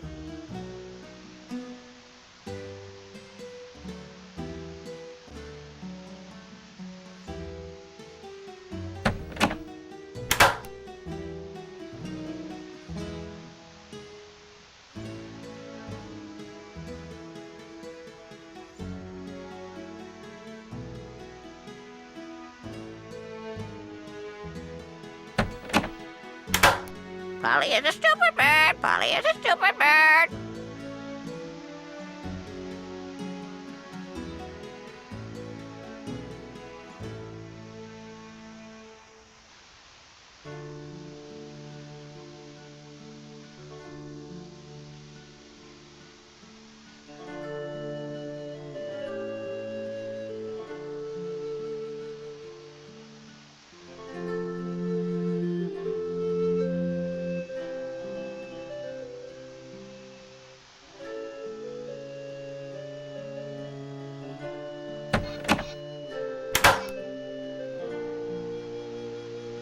The hands move.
And the winner.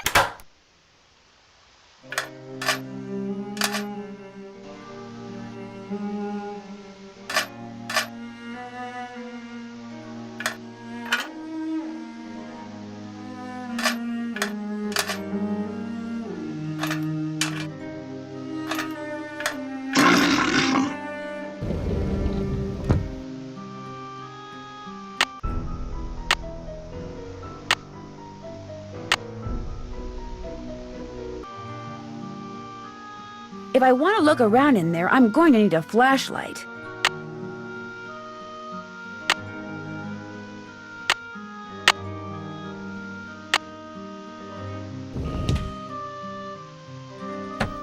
And the winner is Lulu. Pay no attention to the bird behind the curtain.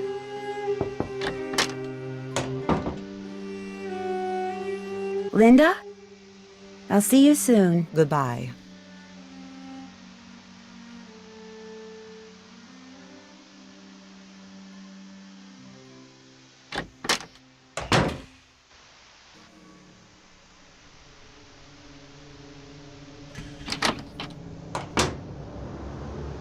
So, did you find what you were looking for in that secret passageway? Let's just say you live in a very interesting house. I don't want to hear. It's so scary to think people can be looking about behind these walls. But you shouldn't tell anyone about them either. If you do, they'll probably close them off and say they're too dangerous. Do you have a flashlight? A flashlight? Oh, Nancy, flashlight is an American term. In the UK, we call it a torch. I don't have one, but I do have a whole bunch of glow sticks. If you want one, you have to play a game with me. That's the rule. On your mark, get set, go!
Great score! Here's your glow stick. If this one goes out, I'll let you play for another one. I should get going. Toodles!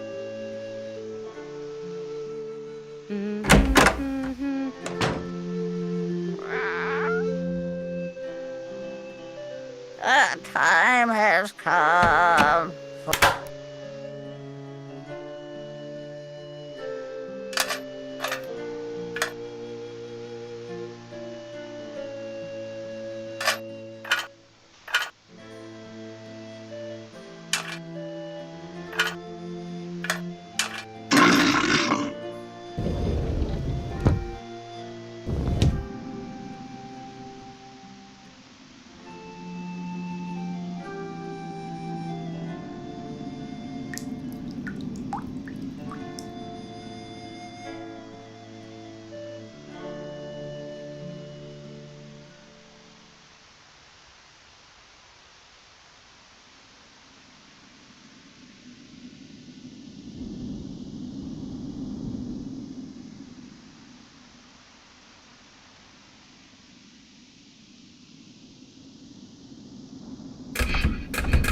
That doesn't look like a curse.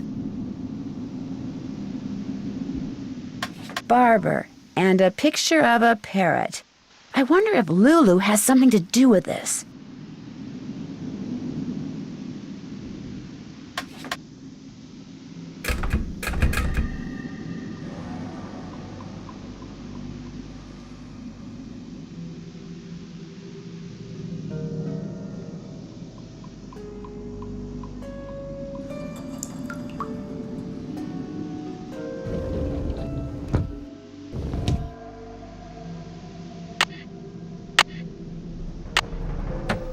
And the winner is Lulu. Hello. Does the word barber mean anything to you? What's the magic word? Please? Ding! Sorry, that is incorrect. Lulu, what magic word? Magic word, magic word, magic word. A deal's a deal. The word annoying comes to mind. Ding! Sorry, that is incorrect. Magic word, magic word, magic word. A deal's a deal. Okay. I guess I'll go try to figure out what the magic word is. Cheerio.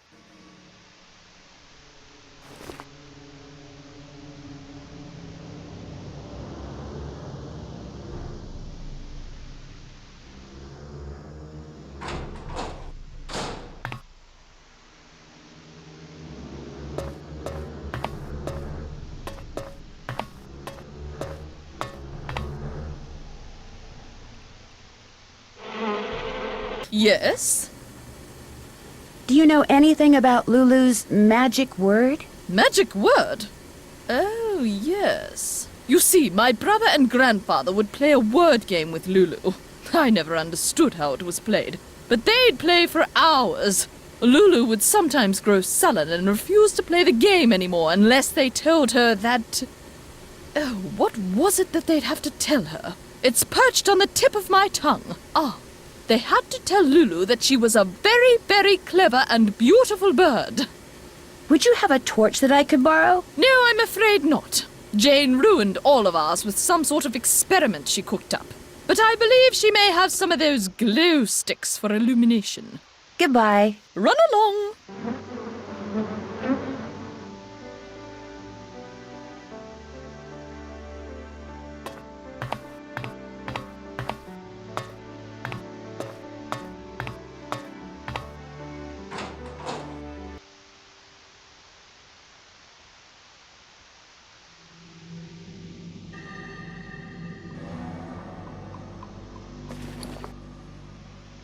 Hello. I know the magic word. Magic word, magic word. What's the magic word? Lulu is a very, very clever and beautiful bird. Clever and beautiful. How true, clever and beautiful. Easy, Lulu. You're hurting my ears. So, what's your word? Barber. Bleach. Bleach, bleach, bleach, bleach, bleach. Bye, bird.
You're gonna need a bigger boat.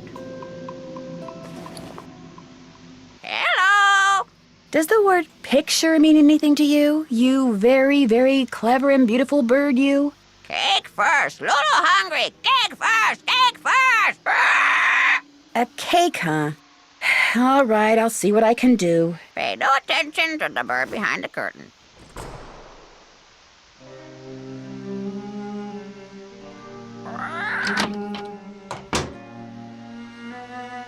Aren't you glad we don't have to use that thing to cook our food? I saw the kitchen. What happened to it? I guess you could say I happened to it. But it was Ethel's fault. She inspired me to study the oxidation rates of different kinds of cookie doughs. Only my snickerdoodle experiment got away from me. I'm going to bake another cake for Lulu, if that's okay. Help yourself. It would be rude to use it now. Mealworms. Ugh. I'm going to bake another cake for Lulu, if that's okay. Help yourself.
I'm going to bake another cake for Lulu, if that's okay.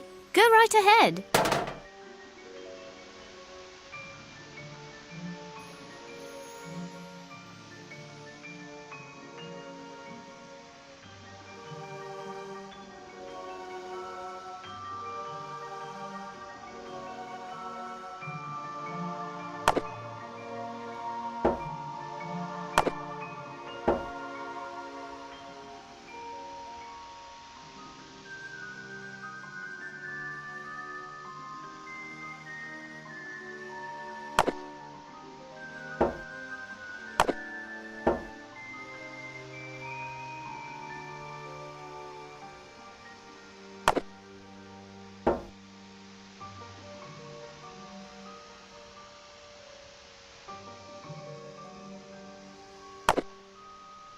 I'm going to bake another cake for Lulu, if that's okay.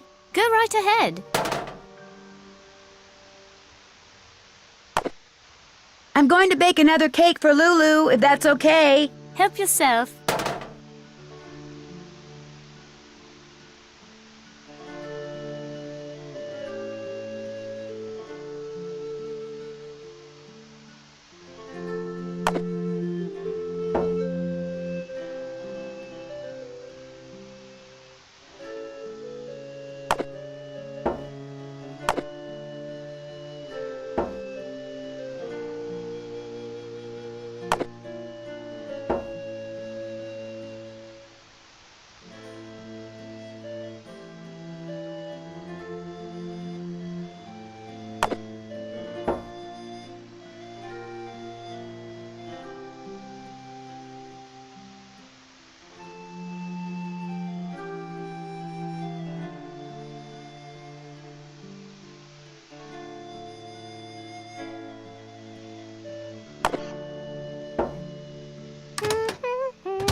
the winner is Lulu.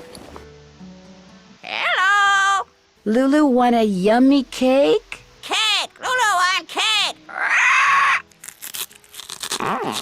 Delicious! All right then. What does the word picture mean to you? Picture? Book! Picture book! Bye, Bird. Cheerio!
You're gonna need a bigger boat.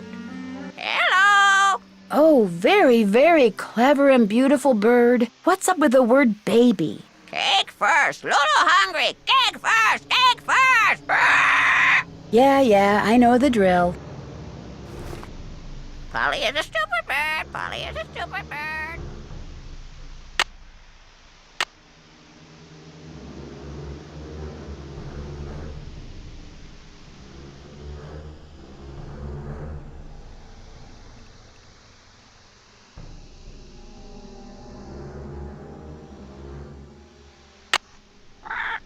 She's probably sleeping.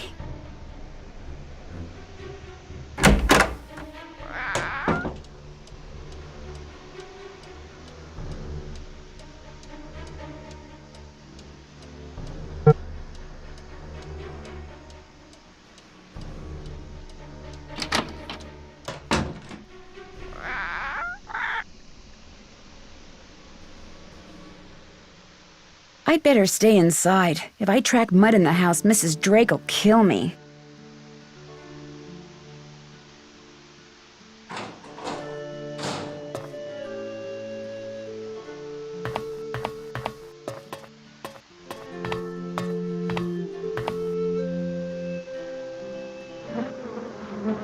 Yes? Goodbye. The pleasure is all mine, child.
So who's ready to go on a ghost hunt?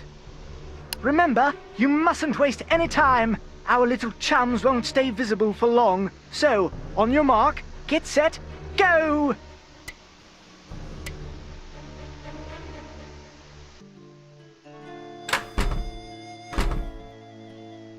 Got one.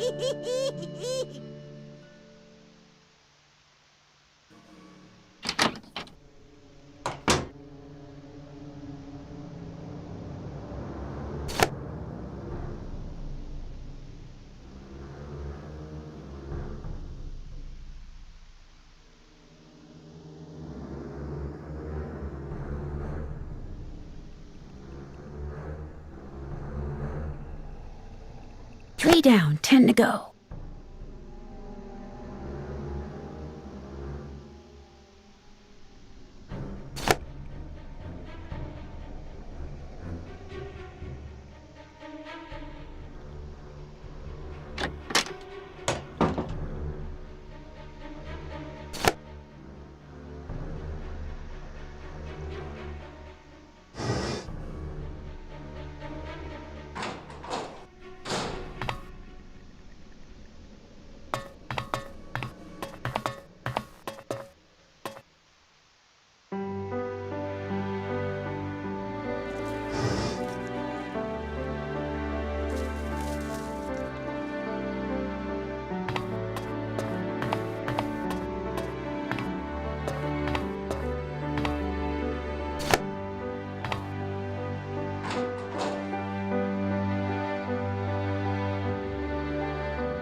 Ten down, 3 to go.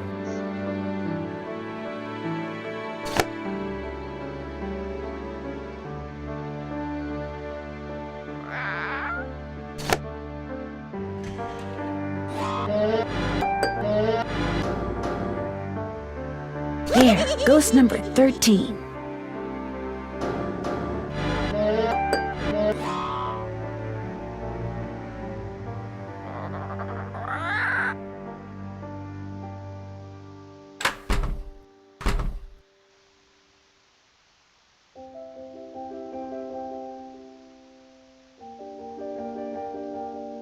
Congratulations! You're one of the few people who have seen the 13 ghosts of Blackmoor Manor.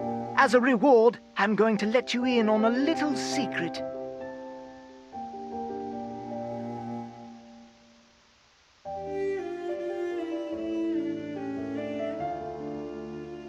But a word to the wise, if you're wearing a hat, hang on to it, have fun!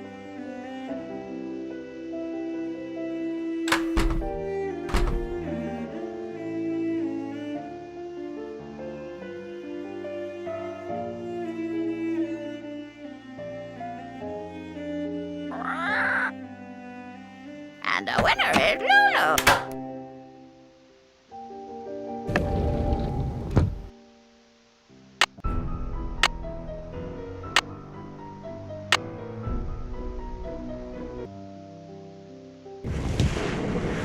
Whee!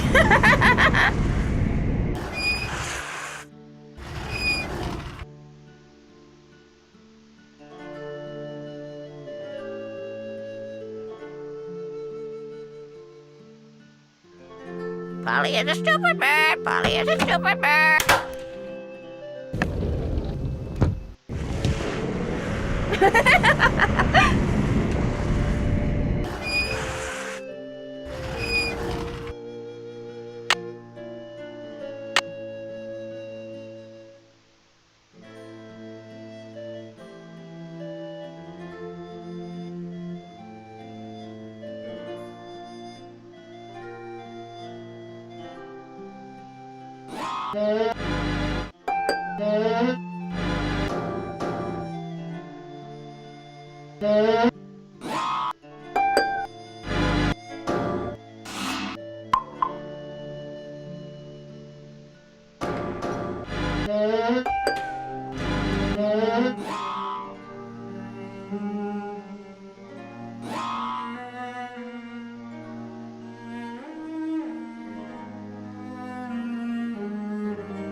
Something fits in here, but what?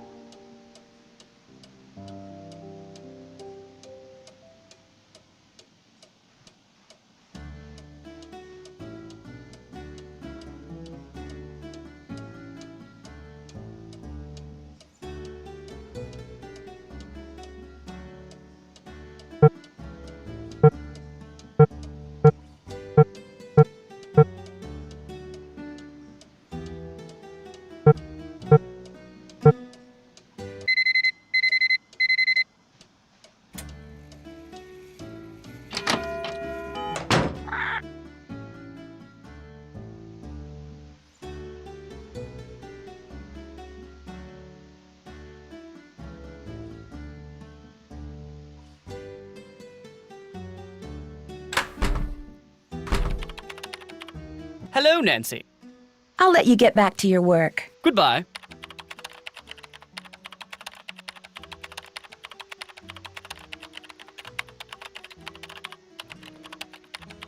Achoo! Bude's the door off. Spasiba.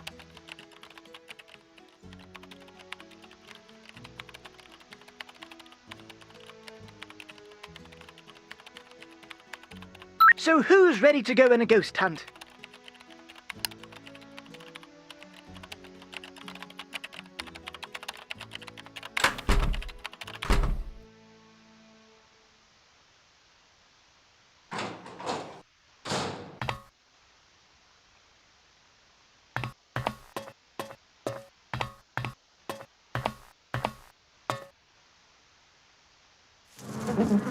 Yes? Goodbye. Good day.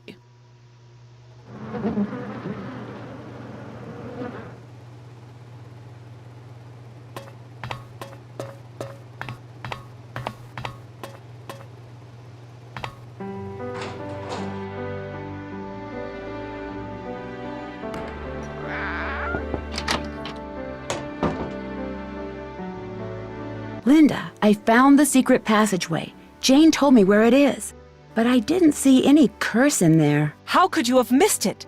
It was right there, just waiting to be found, wanting to be found. I can't believe how foolish I was. That stupid gargoyle. I hated how its evil eyes would stare at me whenever I walked to my room. So I moved it around, changed its position, kept fiddling with it. But when that secret door suddenly opened, I couldn't resist going in there. Which gargoyle is this? What do you mean, which gargoyle? I thought you said you found the secret passageway. So there's more than one. Linda, I think someone's trying to scare you off. I think they thought you were getting too close to something that's hidden in this house. You're right. I did get too close to something. That witch that was burned at the stake. She's cursed me, and she's probably cursed you too. I'll see you soon. Goodbye.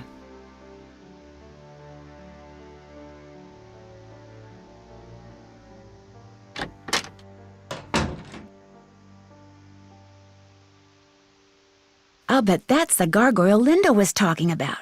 And it looks just like the one in that painting I saw.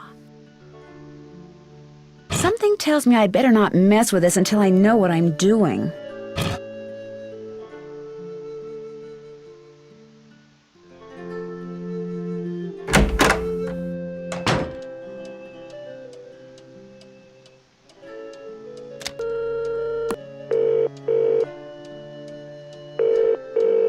Hugh Penvellyn. Hello, Mr. Penvellyn. It's Nancy Drew again. Yes, good to hear from you. I am a bit pressed for time, however. What do you know about the secret passageways here at Blackmoor? Only that they're hundreds of years old and are undoubtedly dangerously decayed. Jane has been ordered to stay out of them. Fortunately, it's highly doubtful she'll even figure out how to get in them. Did you ever go in them? I vaguely recall blundering into one when I was a child, but it was very dark and ended rather abruptly, and I found the whole experience to be rather unremarkable. When I told my father what I'd discovered, he merely shrugged, agreed that the passageways were dark, decrepit, and pointless, suggested that I stay out of them, and that was the end of it. What do you know about the Beast of Blackmoor? Pure medieval fiction, the product of little minds in an era of dangerously little education. I have forbidden Ethel to so much as mention it to Jane. Where did you hear about it? The man doing research in the library, Nigel Mukherjee? Another of my aunt's ideas. The fact that the Penvellyns have never had a book written about them has been a perpetual source of social embarrassment for her. Do you know much about him? He was recommended by a friend, and he has assured us over and over that the book he publishes will cast only a positive light upon the Penvellyn name. Although, come to think of it, I never have seen the contract he agreed to sign, which was to put that promise in writing. It was nice talking to you. Anytime.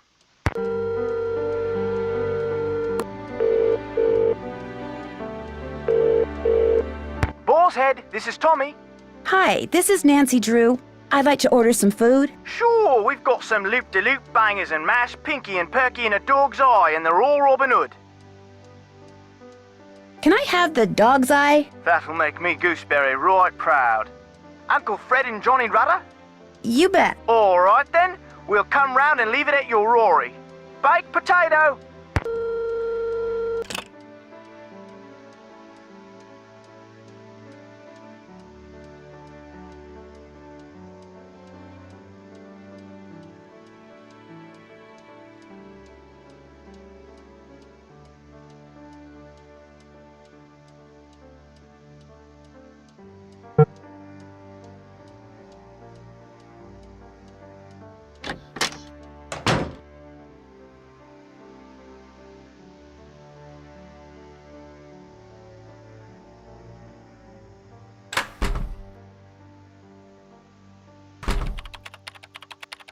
Hello, Nancy. Who is the man in the Great Hall with the gargoyle? That's Corbin Penvellyn, born in 1670 and died in 1741, I believe. He was Eleanor's grandson and spent his life in France. It was rumored that he secretly returned to Blackmoor to continue his grandmother's experiments in the mystical arts. Where can I find his coat of arms? I didn't realize you were so interested in Penvellyn history. I'd be happy to show you his coat of arms, but I'm in dire need of a typist. Perhaps, if you can help me out, I can find that which you seek. It's a deal. What do you want me to do? Perhaps first we should see how fast you type. This program will rate your speed. Just type the characters that appear on the screen. If you're good enough, I'll let you type up my memoirs, and then I'll let you see the coat of arms.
Excellent score! Now, here's what I'd like you to type up. These are my memoirs. I think you'll find them quite interesting.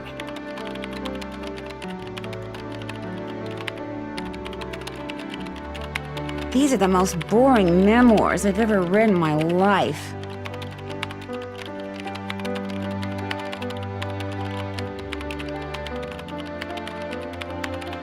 Phew, done. Finally. I feel like I've been typing forever. Nigel! Nigel!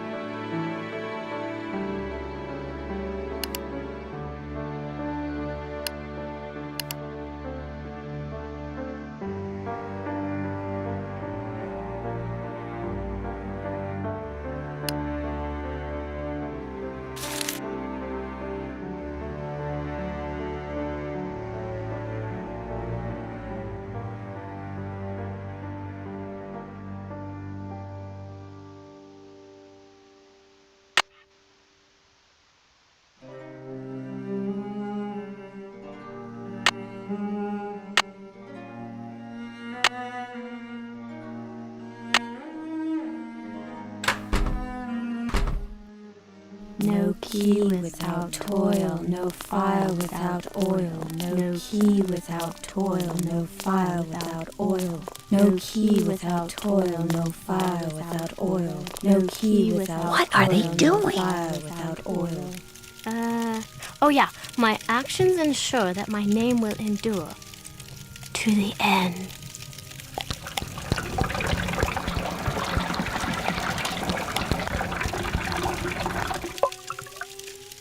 Penvellyn. That was a little creepy. I did it perfect that time, didn't I? Well, almost perfect. You did very well. But remember, this must remain a secret.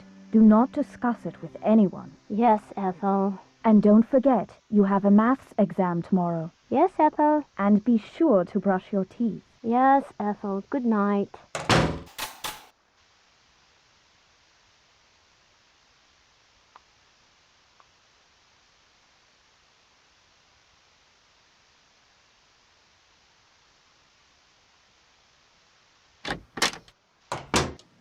That must be the food I ordered. A meat pie. That dog's eye thing had me worried. This smells delicious. That was really good.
Uh-oh.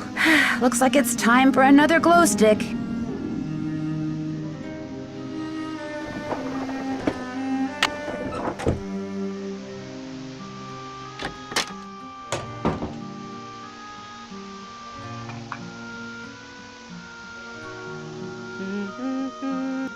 I'm going to bake another cake for Lulu, if that's okay.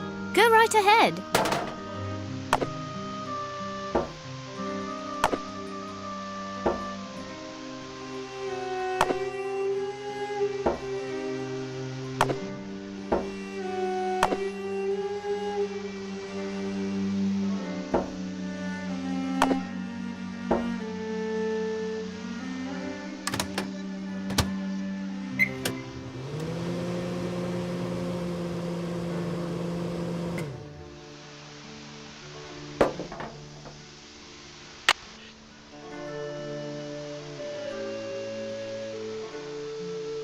Hi, Nancy. Could I get another glow stick? Yes, but you know the rule. First, we have to play another game. On your mark, get set, go!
Here you go. Jane, I saw you and Ethel performing some kind of ritual. What were you doing? Huh? I don't know what you're talking about. You and Ethel were pouring oil or something down some kind of drain. Coo, you're a daft one. Imagine me and Ethel running around in the middle of the night pouring oil down drains. I didn't say anything about it taking place in the middle of the night. Well, isn't that when weird rituals usually take place? In the dead of night? Anyway, you were probably just having a bad dream. Believe me, this castle can sometimes give you nightmares. I should get going. Au revoir.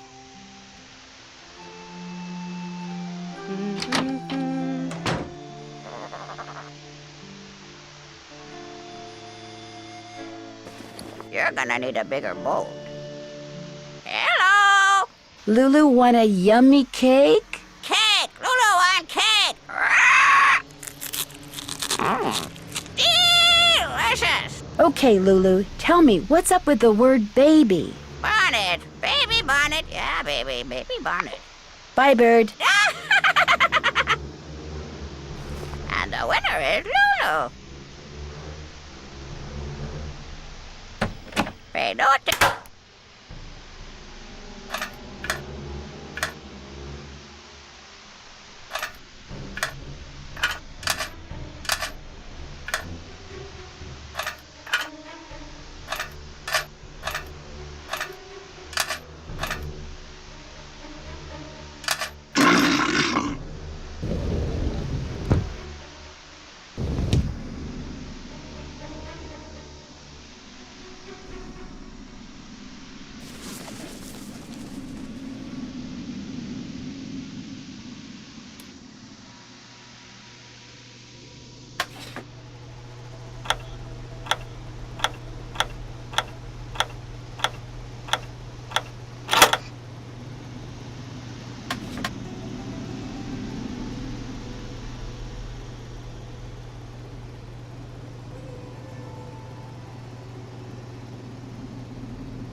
You gave me such a fright. What were you doing in there?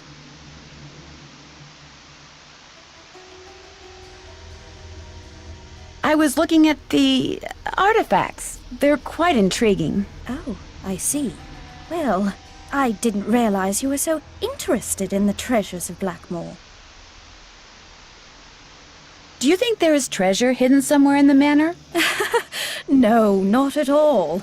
At least, not the treasure you're probably thinking of. The Penvellyns have lived here for centuries.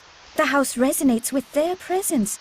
Any hidden treasure in Blackmoor would be found in the family's history, in the Penvellyns' passions and deeds.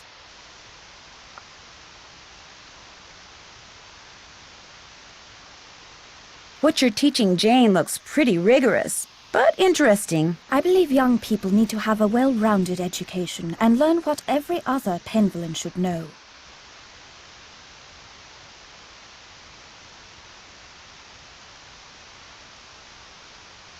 Have you seen the book in Jane's room called the Mutus Liber? Yes, the silent book. It's quite fascinating and very old. Jane's grandfather left it with me to give to her. Do you know where it came from? No, I don't. But he regarded it as an heirloom and insisted that it belonged to Jane, and to Jane only. Do you know much about the Penvellyn family history? Only that they were a very well-respected and talented family. Many of my ancestors were tutors of some of the Penvellyns, and I feel very honored to continue that tradition. Have you ever heard the legend about the beast of Blackmoor? Of course. Everyone who grows up in these parts knows it. But it's just a myth, one that unfortunately proved to be quite damaging to the Penvellyns.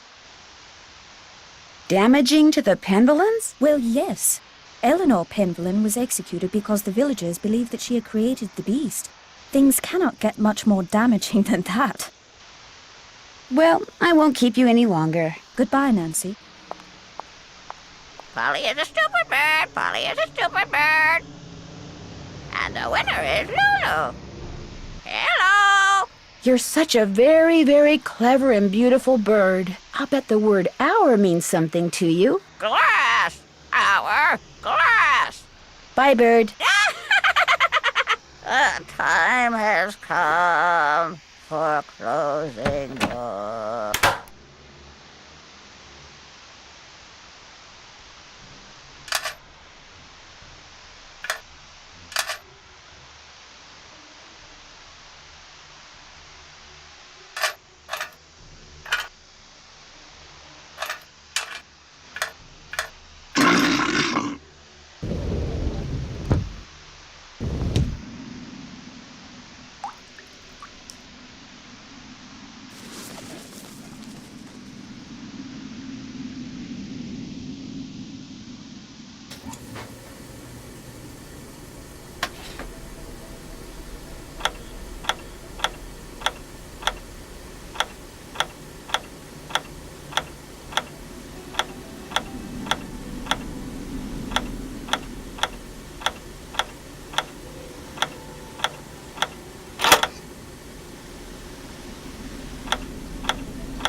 It looks like the rest of this grid is on the other side of the wall.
Hello? Hi, me again. Hi, what's up? You sure I'm not disturbing you? I mean, shouldn't you be studying or something? Shouldn't you be solving a mystery or something? I'm on a break. What a coincidence. So am I. What's up? Linda Penvellyn. She just stays in bed all day, hiding behind a curtain. It's very weird. Do you have any idea what the deal is? She thinks she's been cursed. Cursed? What do you mean? She saw this ancient curse in a secret passageway, and now she thinks it's coming true. Yikes, that's kind of nuts.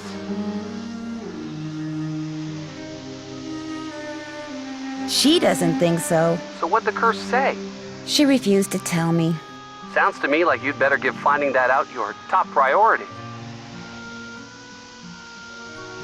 Apparently, each of Jane's ancestors had different coats of arms. Really? That's odd. You'd think there would be just one coat of arms for the whole family. Believe me, the Penvellyn family is nothing if not odd. Each coat of arms includes very distinct images and symbols. Wonder why they're so different. It's a long story, but I'm beginning to think that each Penvellyn left behind a puzzle, and that his or her coat of arms contains clues to solving that puzzle. Makes sense. I mean, in an oddball Penvelynian sort of way.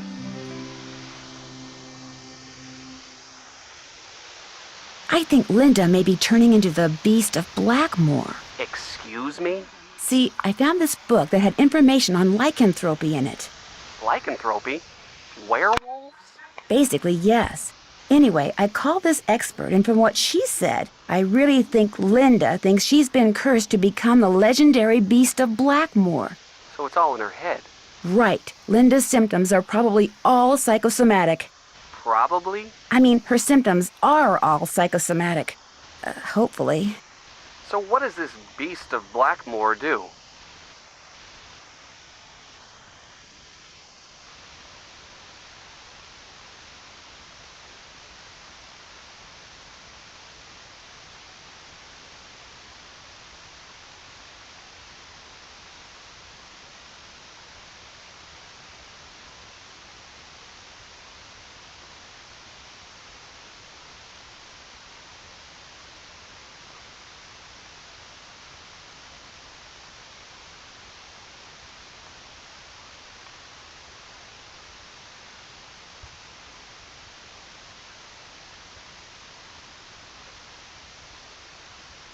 Sully the family name, mostly. Ah, kind of like my cousin Higby. The guy who wrestles hogs for a living? That's the one. Linda's stepdaughter, Jane, she has this really weird picture book in her room. What do you mean, a picture book? I mean, pictures are all that's in this book. No words, just these strange hand-drawn images. And the book is old, like it's been around for centuries. Drawings, huh? Maybe it's some kind of an ancient instruction manual. You know, for people who didn't know how to read. Could be. When I asked her about it, Jane said her grandfather gave it to her. And then... And then what? And then she changed the subject. Sounds like that book may prove to be pretty important. I'll talk to you soon. I'm already looking forward to it.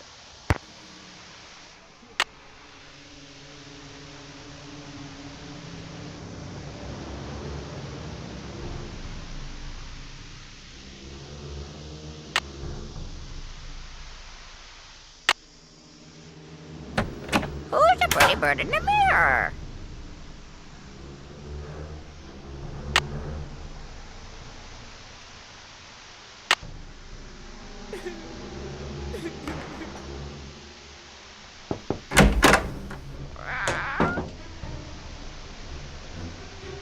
Linda?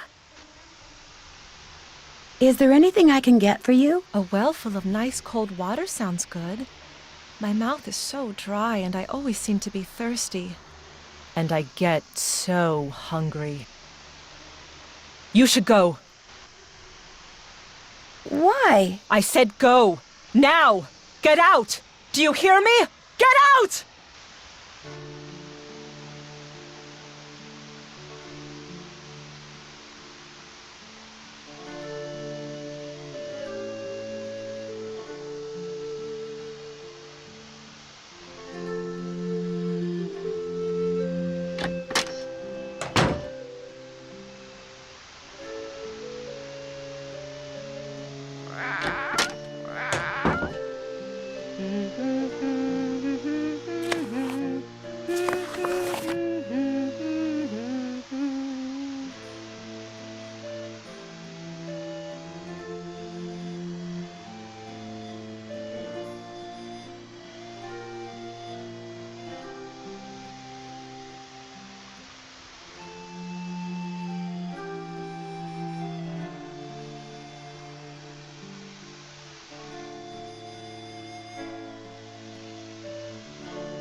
Hi, Nancy.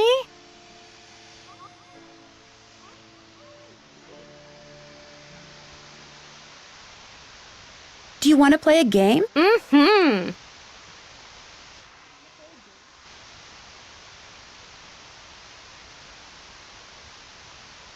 Feel like playing Skull and Bones? You go first. Do you have any ghosts? Sorry. Your witches, please? Get out your shovel. Do you have any coffins? Dig. Any haunted houses? Get out your shovel. Do you have any tombstones? Here you go. Do you have any spiders? Here you go.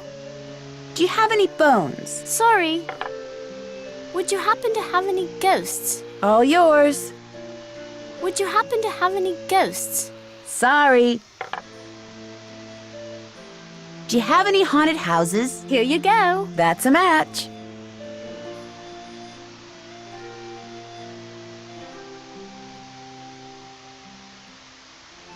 Do you have any spiders? Go dig. Any bones? All yours. Do you have any coffins? All yours. You got a match. Good for you. Any bones? Go dig.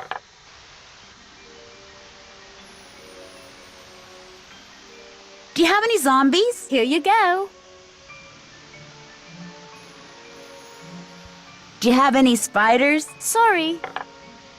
Any bones? All yours. A match? You're doing great. Would you happen to have any ghosts? You're going to have to go dig. Do you have any tombstones? Nada. Your witches, please? All yours. Your witches, please? You're going to have to go dig. Do you have any bats? Here you go. Do you have any zombies? Nada. That's a match. Do you have any spiders? All yours. You got a match. Good for you. Would you happen to have any ghosts? You're going to have to go dig. You got a match. Good for you. Do you have any bats? Go dig. Your witches, please? Get out your shovel. You got a match. Good for you. Do you have any skulls? Here you go. Do you have any zombies? Dig. I got a match. Do you have any skulls? All yours. You got a match. Good for you. Any bats? I won. Do you want to play again? Okay. You go first. Do you have any bones? Here you go.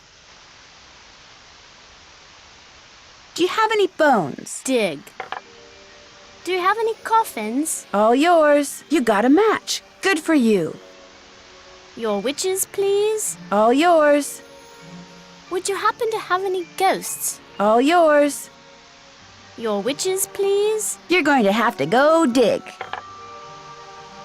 Do you have any zombies? Nada. Your witches, please? Go dig. Do you have any skulls? Nada. Do you have any spiders? Go dig. Do you have any bats? Go dig. Your witches, please? Afraid not.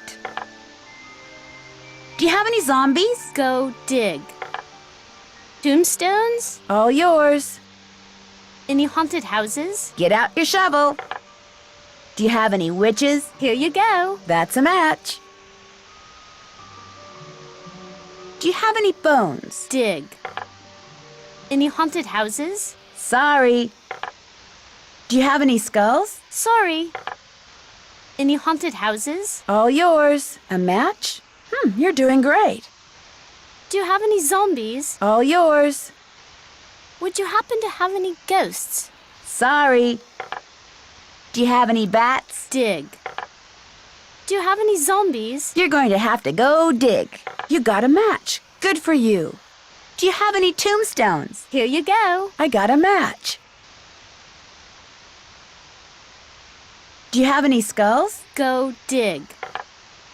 Do you have any spiders? All yours. You got a match. Good for you.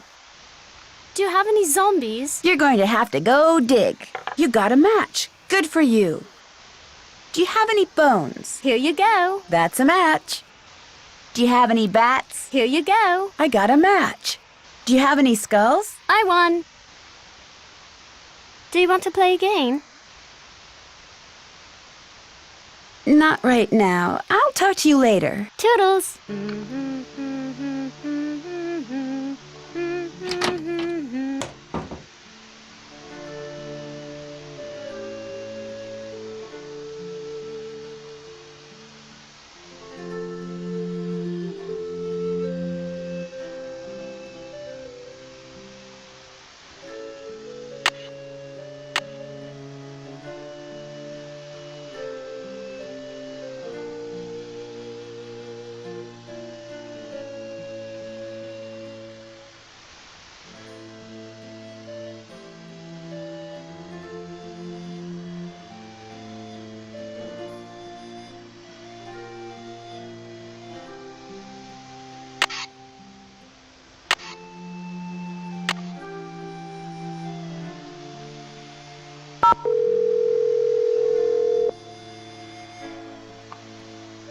Hello? Hello, Mrs. Petroff. It's Nancy Drew. What's happened? How's Linda? She's fine. I mean, she's no worse, at least as far as I can tell.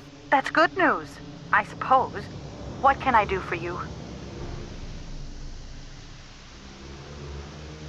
Did Linda say anything to you about finding a secret passageway? No. Linda told you she found a secret passageway? Yes. Do you think she wasn't telling the truth? I don't know. Given her fragile state of mind, what's true and what she thinks is true may well be two different things, that's all. The good news is I found a secret passageway too. So Linda wasn't imagining things. That's encouraging. The bad news is I didn't see what Linda says she saw inside it. Oh, and we're back to square one.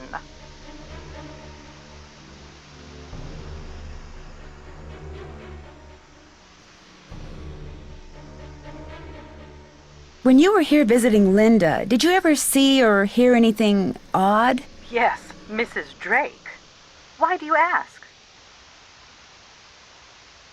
Blackmoor Manor looks like the kind of place that most people would assume is haunted, don't you think? Frankly, I was too worried about Linda to take notice of much of anything there. Except that most of the rooms I saw looked like they'd been decorated by a medieval monkey. Did you meet Nigel Mukherjee when you were here? Not really. Mrs. Drake told me who he was, but whenever I passed the library, he was always on his cell phone, talking as if he didn't want anyone to hear. You know, furtively. So you never talked to him? No, I never did. Say, you don't suppose he has something to do with what's been happening to Linda, do you? I'm not sure yet. I'm still, gathering facts. I'd forgotten all about him until just now. He was up to something. I don't know what, but he was up to something. Goodbye, Mrs. Petroff. Goodbye, Nancy.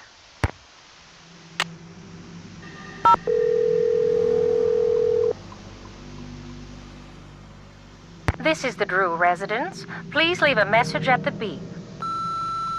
Hi, Hannah. Bye, Hannah.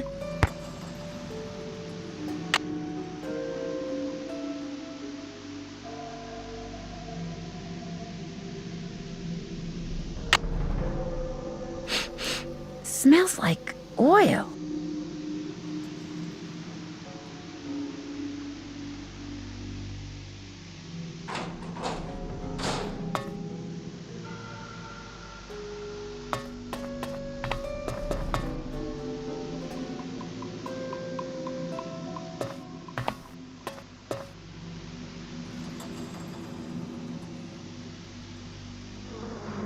Yes? I think Ethel is trying to recruit Jane into some kind of secret society. Oh, for heaven's sake, child. Where did you ever get such nonsense? I saw Ethel and Jane performing this ritual in the Great Hall in the middle of the night. Poppycock! A ritual in the middle of the night? Young lady, I will not abide such wild stories. Imagine Ethel Bossany recruiting my grandniece into some kind of secret society. Next thing you'll be saying Linda has been cursed by some roving spirit, or that we have ghosts prowling about. Right. Well, I'm sorry for bothering you. The pleasure is all mine, child.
Yes? What do you think of Ethel Bossany? I think she's an odd lot, that one. She has no formal background in pedagogy or scholarship. I would be a much better influence on Jane were I her tutor, but Mrs. Drake insists on employing Ethel. I'll let you get back to your work. Goodbye.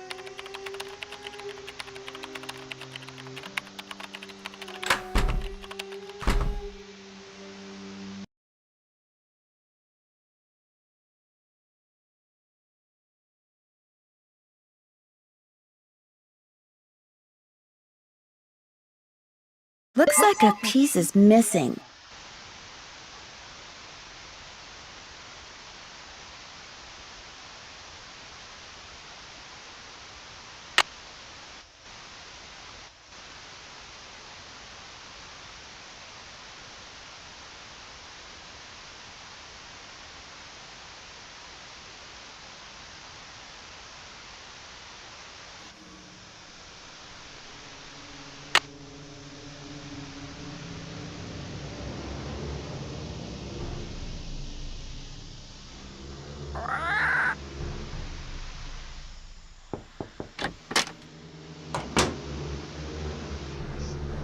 Yuck. Did you order this meat? I told you, I get hungry. Now go away.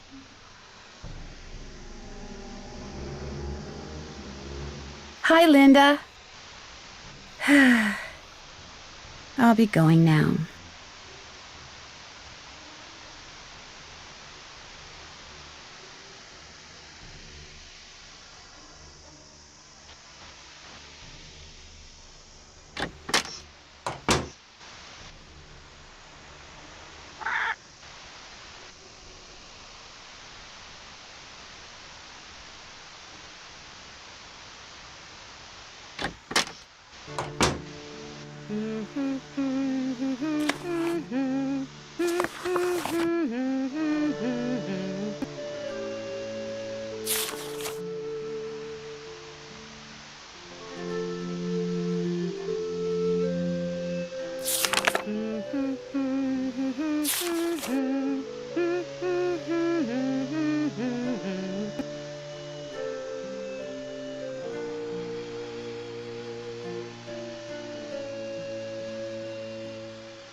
Hi, Nancy. I should get going. Au revoir.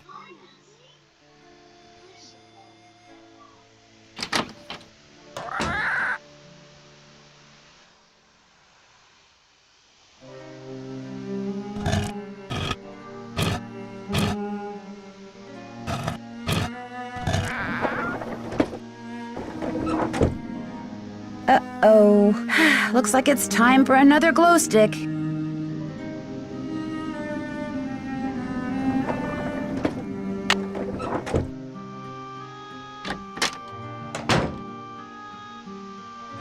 Hi, Nancy. Could I get another glow stick? Yes, but you know the rule. First, we have to play another game. On your mark, get set, go!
Fanfare, please. And here's your reward.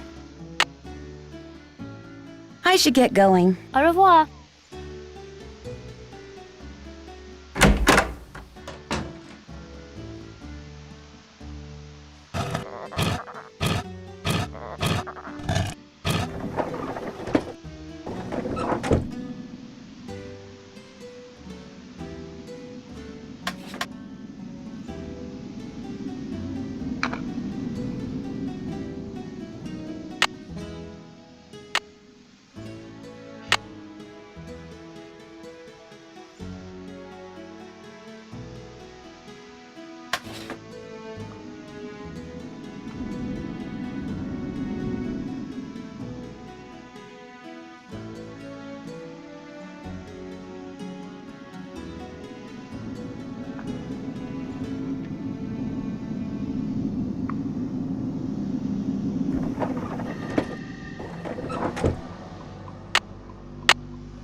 Only the blameless shall pass here. All others shall transform into beasts.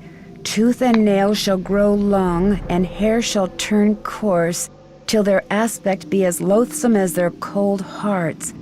Prove thy worthiness, and memorialize here the innocent one so wrongly condemned for saving lives. Else consider thyself right and truly cursed.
I can see into the library.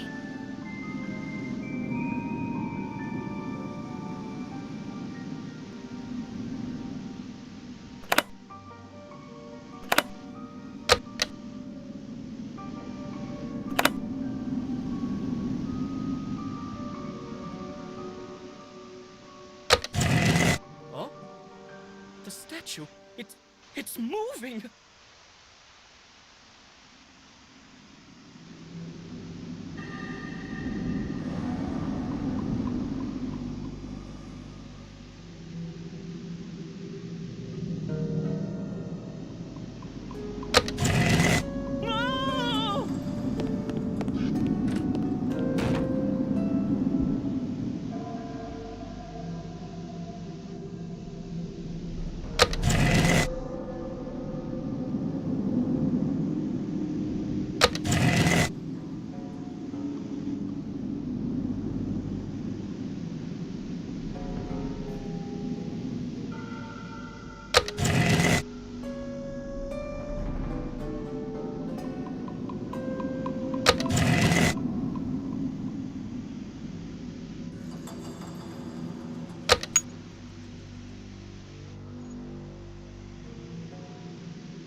It stopped working.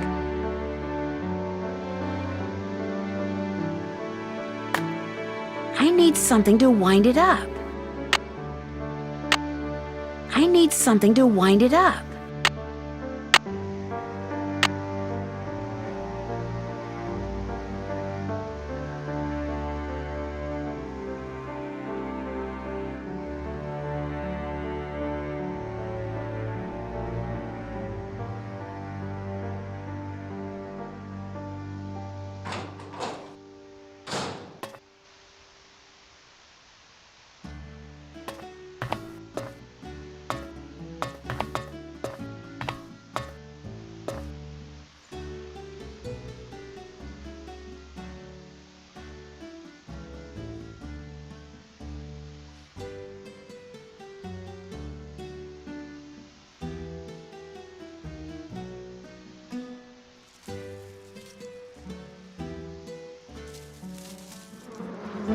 Yes?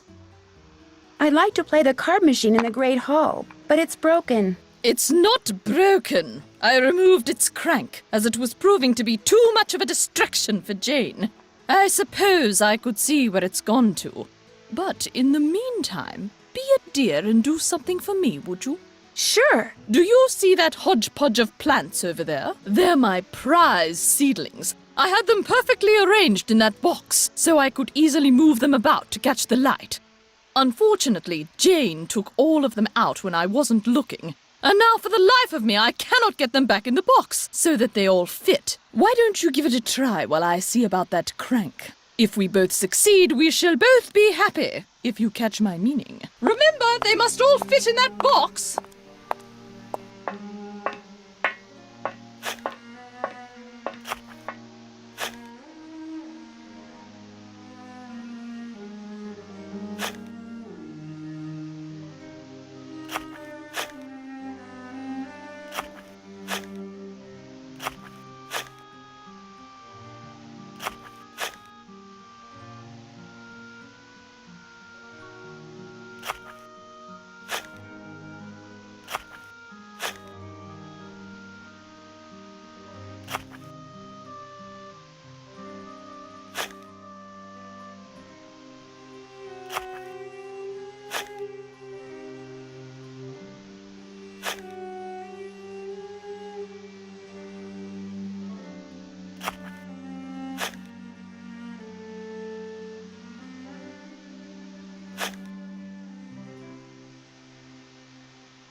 There!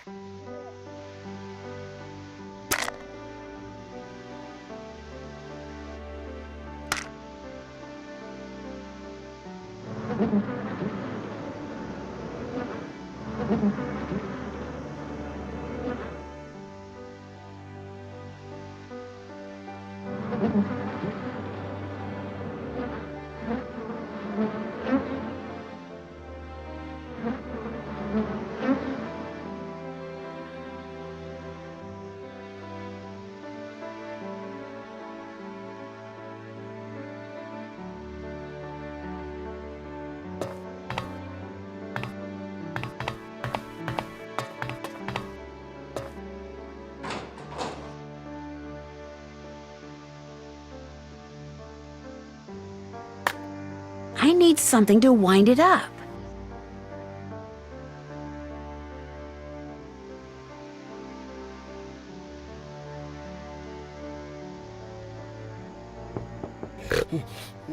What? Mrs. Drake, is that you?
She's probably sleeping.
I can see into Linda's room.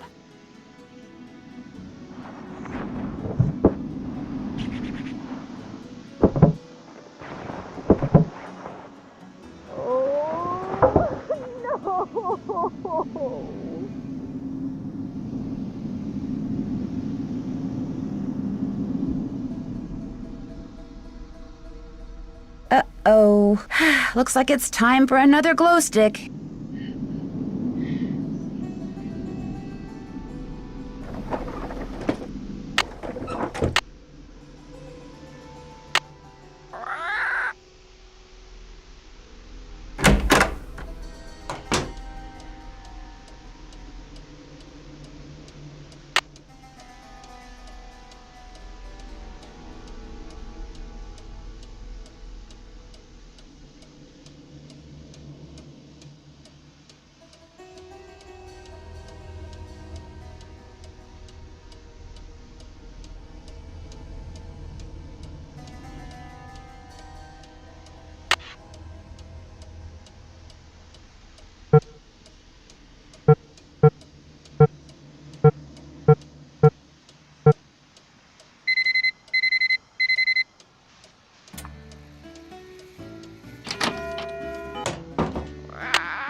Vir, viri, viro, virum, viro. Vir is Latin for what word? Man.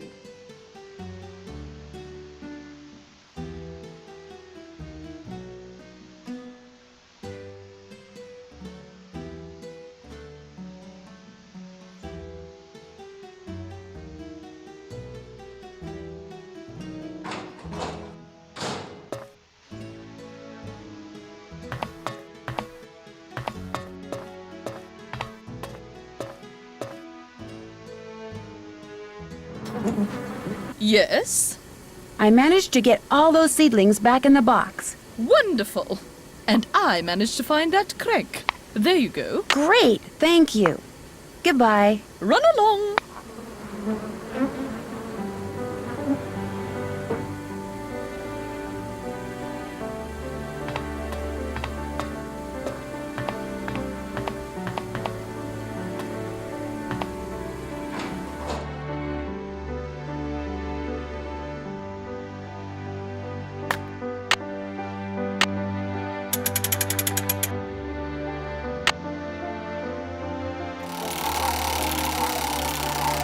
Those symbols look familiar.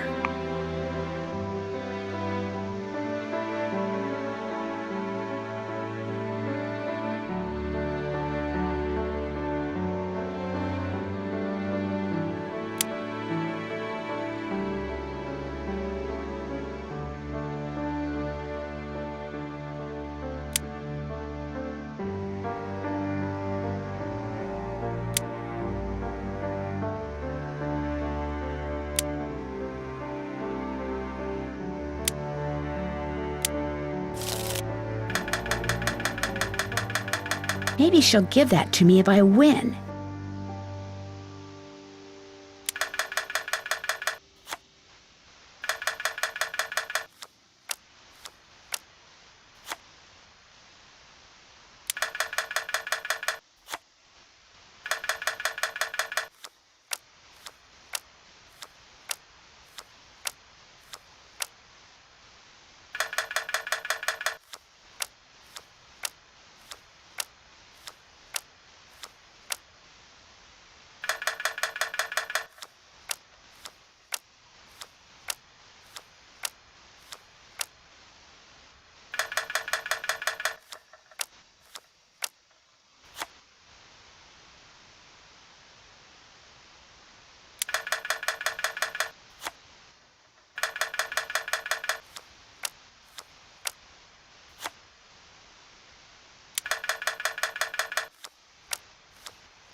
again! All right, Betty, pay up.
Filius, filii, filio.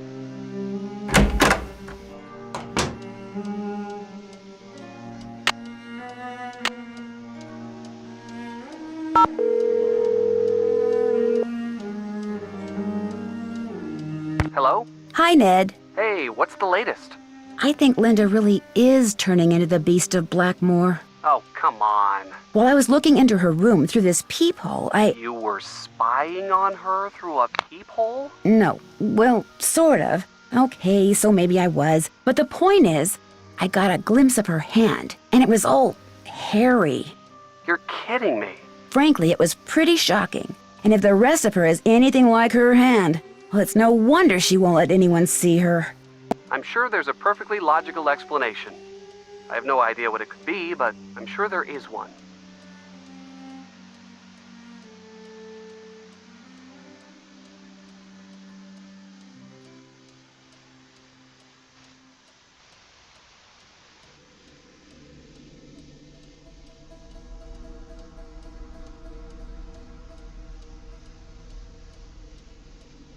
I'll talk to you soon. Just be careful over there.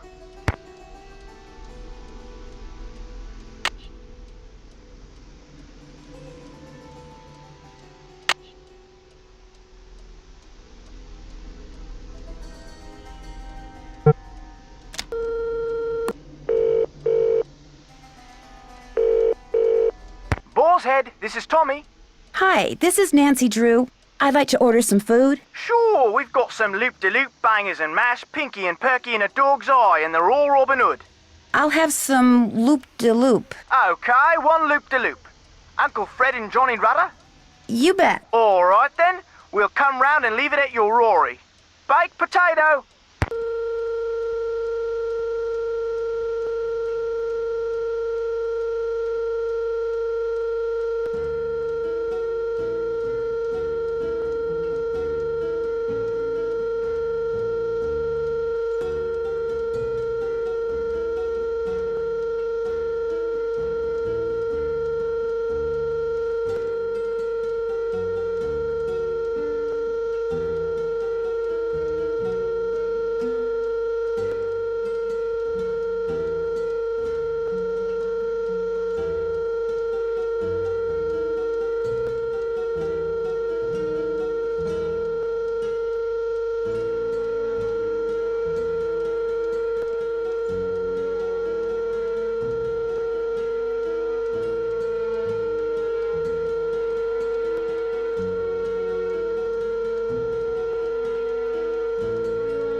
Puer, pueri, puero, puero.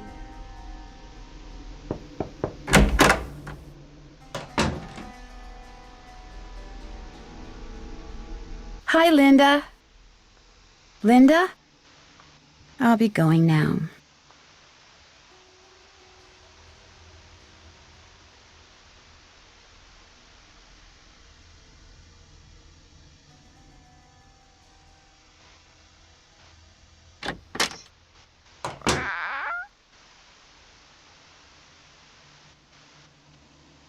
Pay no attention to the bird behind the curtain. Felicity! The door! The door! Pay no attention to the bird behind the curtain.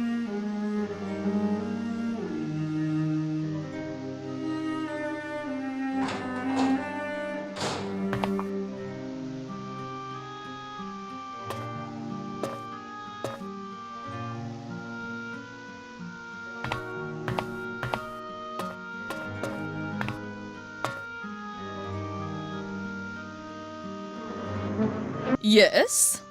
Goodbye. The pleasure is all mine, child.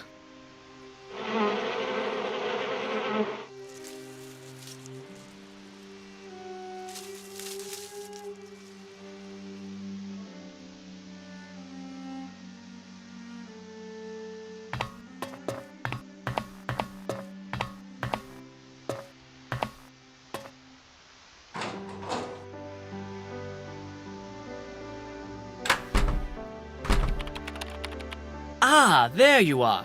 I'm sorry to inform you that I shall soon be leaving Blackmoor. I just have a few things to take care of, and then I shall bid you adieu. Why? Where are you going? I have good reason to believe this place is genuinely haunted. There's no way I'm staying here 1 minute longer than I have to.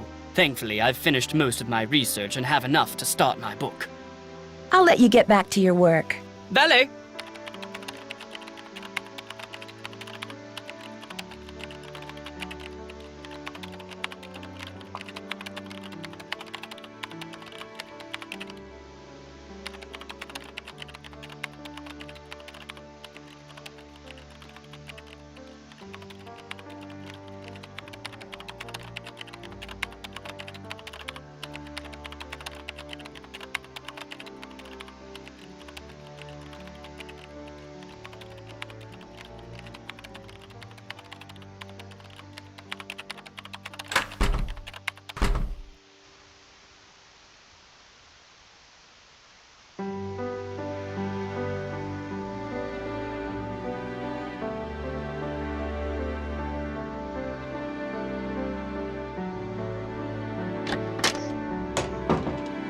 That must be the food I ordered. Ah, loop-de-loop, otherwise known as soup. I'm hungrier than I thought. Ah, that was really good.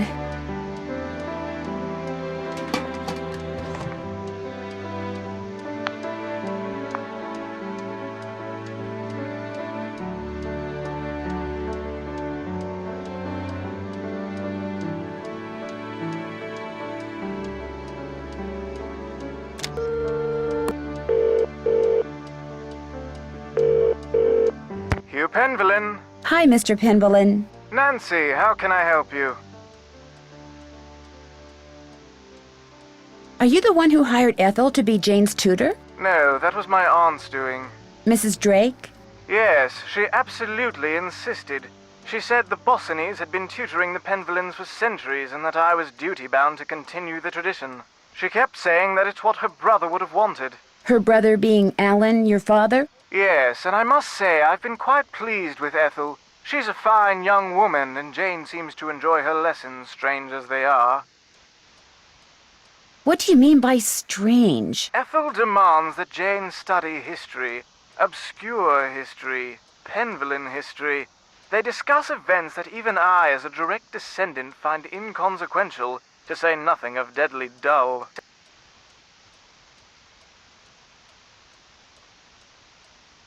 Are you aware that those columns in the Great Hall can be opened up? The columns in the Great Hall open up? Why on earth would they do that? I'm not sure yet. And more to the point, what did the columns in the Great Hall have to do with Linda? I'm not sure about that either. My mother-in-law's counting on you to find out what's wrong with Linda. I'm counting on you. Linda's counting on you. I do hope you won't allow yourself to get distracted. It was nice talking to you. Wish I could be of more help.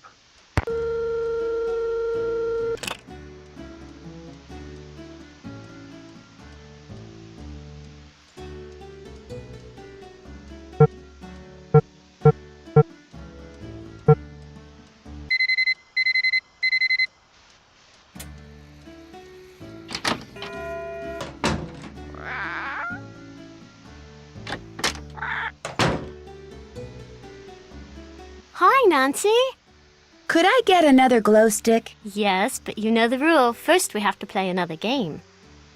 On your mark, get set, go!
Hooray! You've won! Ta-da! Do you want to play a game? Mm-hmm. Can I try the jigsaw puzzle? Sure. On your mark, get set, go!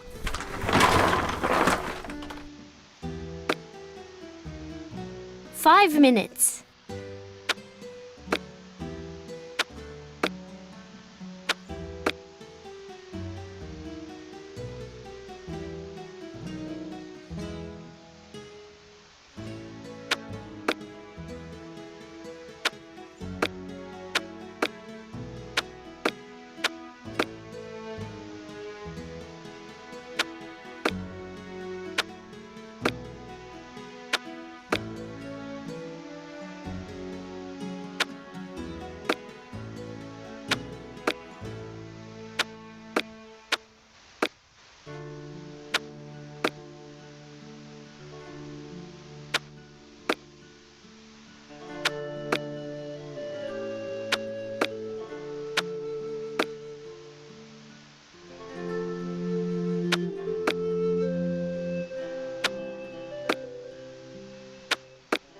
Minutes.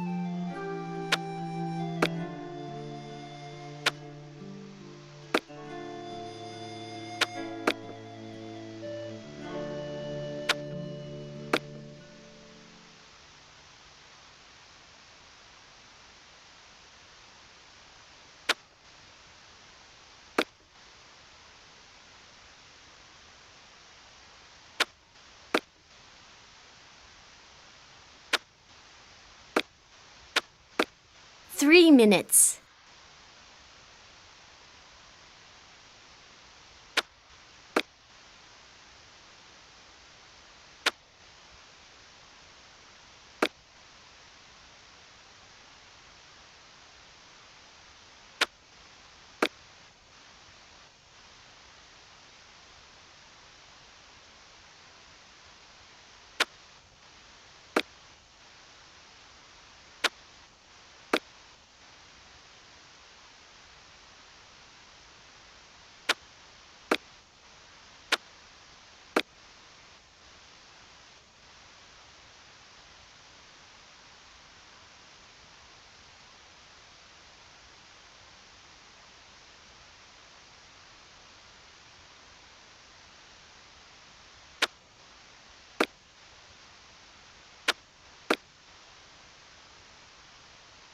Two minutes.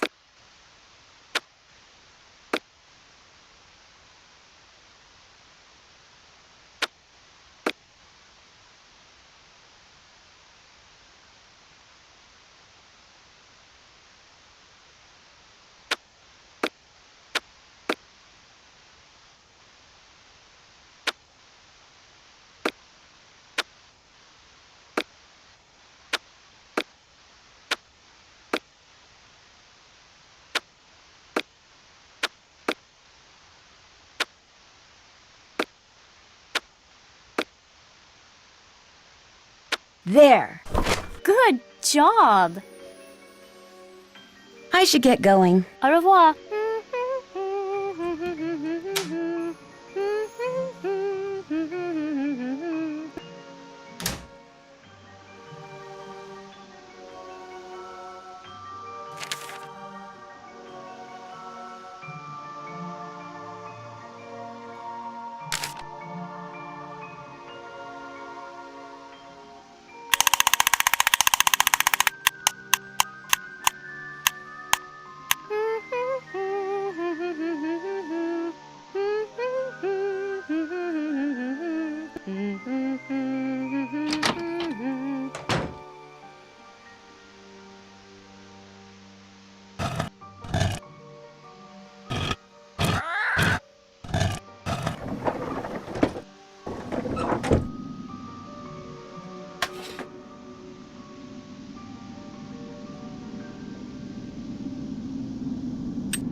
Mercury's all covered up.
Pay no attention to the baby.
Wow, looks like I won't be needing any more of Jane's glow sticks.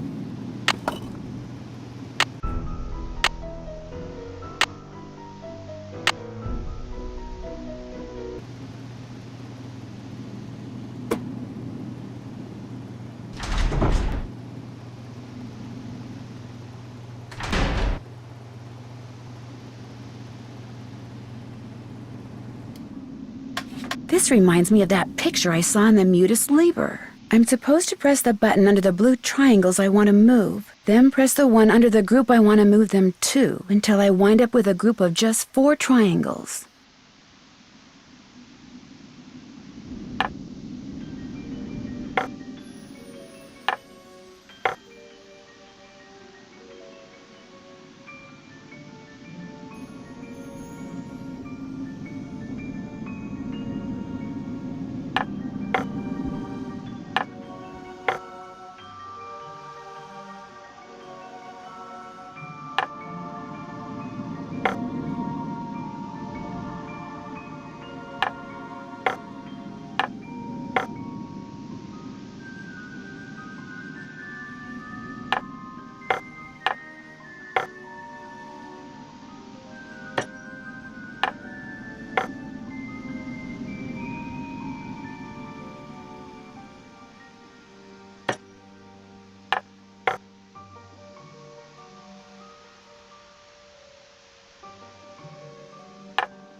If I open the door now, I'll flood the place.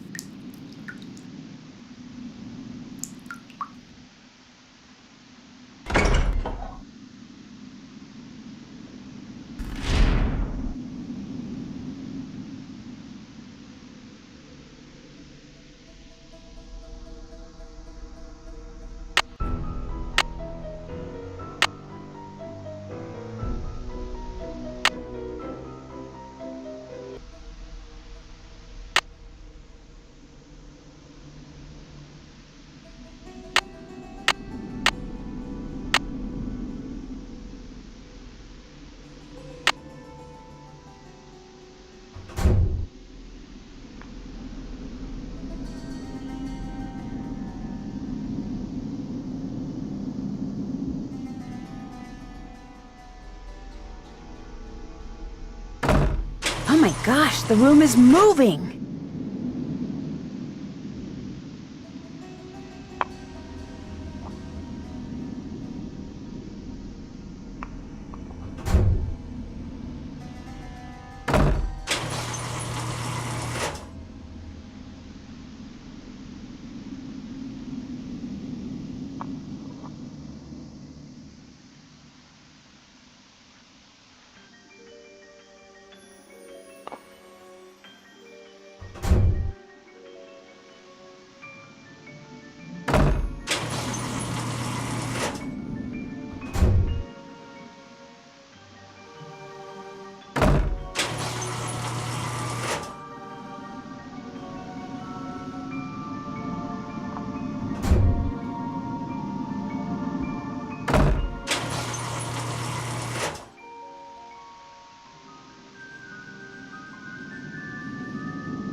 falling!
Nancy, I'm so afraid. Someone just sent me this horrid message. Look at this. This house is now mine, so of this be warned.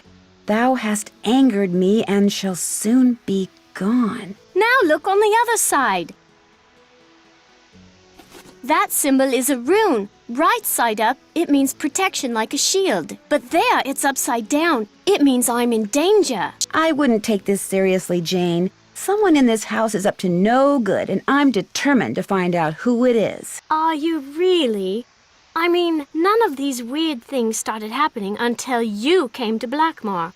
How do I know it's not you who's behind all this? I think you can trust me. I think not. I don't think I can trust anyone right now. I wish I'd never come back to this place. It's old and cold, and I hate it. And I just don't want to be here. I know you're upset, but please, you have to trust me. I'm on your side.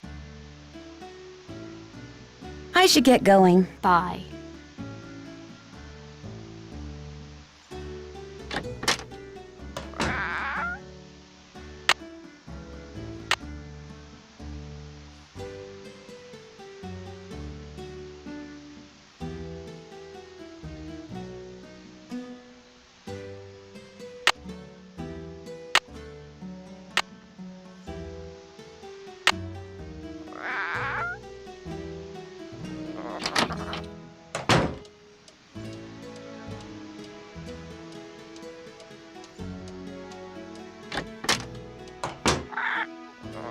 Please, just take it away. But how can you expect to feel better if you don't eat properly? And from now on, just bring me what I ask for. A healthy digestive system cannot do without roughage, you know. Yes, Mrs. Frey. Ah!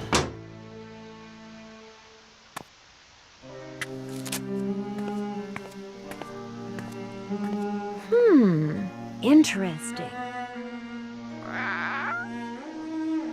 Looks like some sort of charm.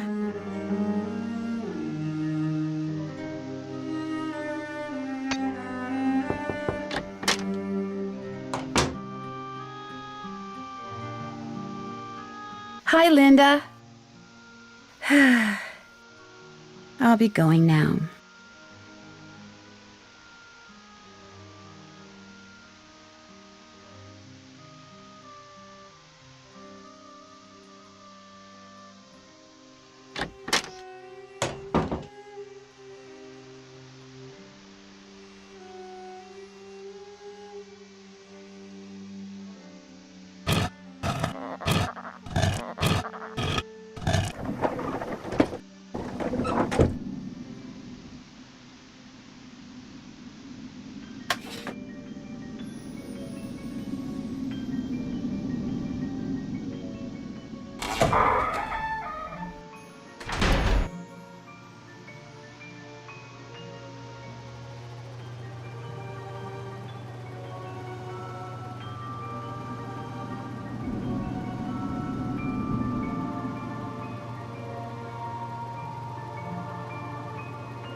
Oh my gosh, the room is moving!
Weird symbols.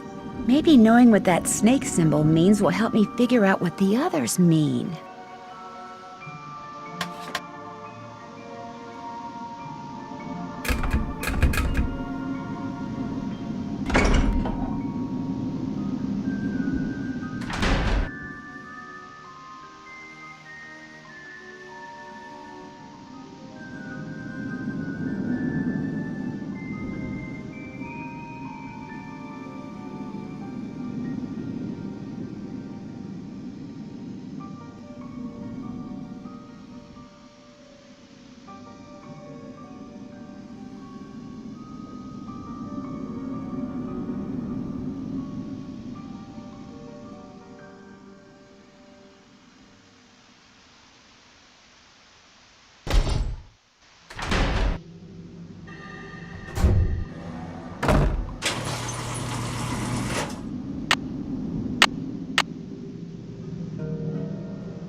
You're gonna need a bigger boat.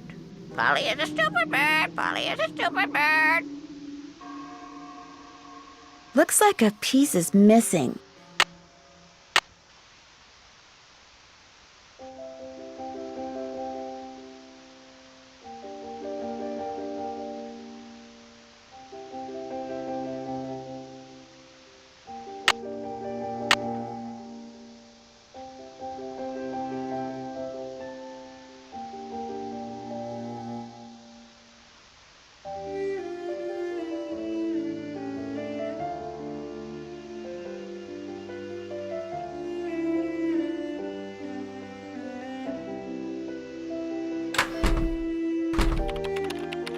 Yes?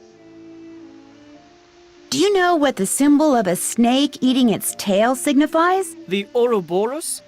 It's a very old image and is usually associated with alchemy. You really do come up with the strangest questions, Nancy. Why is the statue of Mercury all covered up? It was making me a bit, nervous. I just couldn't stand it looming over me like that, staring at me, watching my every move. I'll let you get back to your work. Farewell.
keyhole.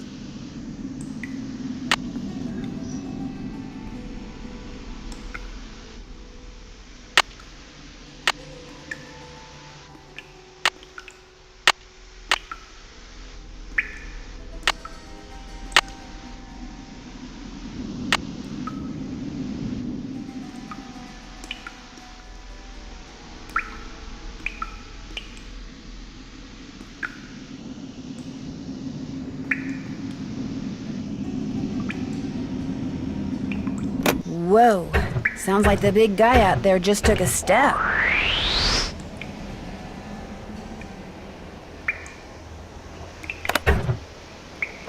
Looks like some winds are stronger than others.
This looks like some kind of medieval forge.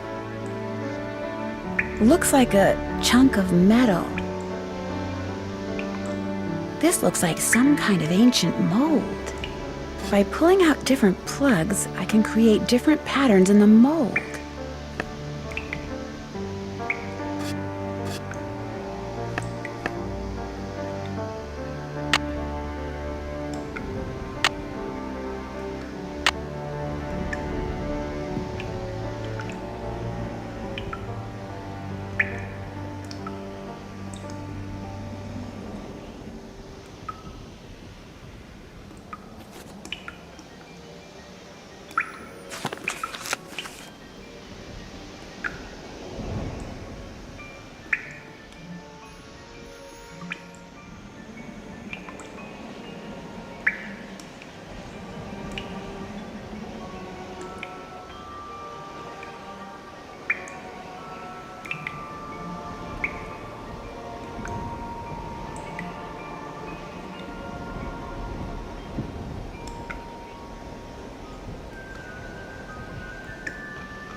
My dear initiate,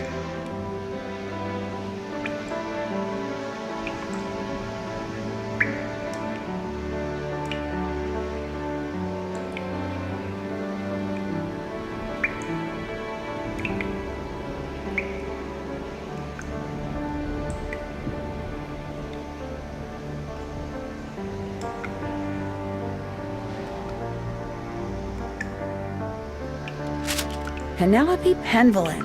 Wow, this letter was written more than 200 years ago.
for one big drink of water, aren't you?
It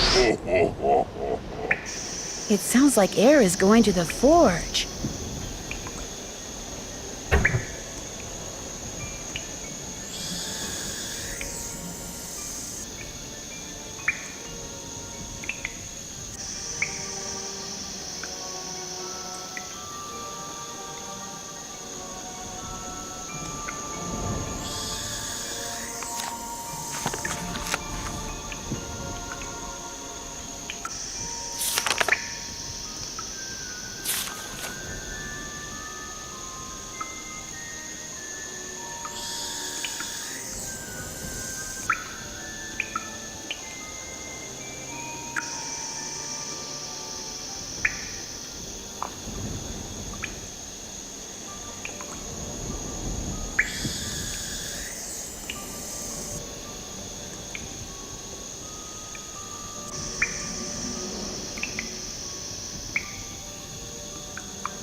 If I open the door now, I'll flood the place.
Hello? Hi, it's Ned. I've been dying to know how things are going there. What's the latest?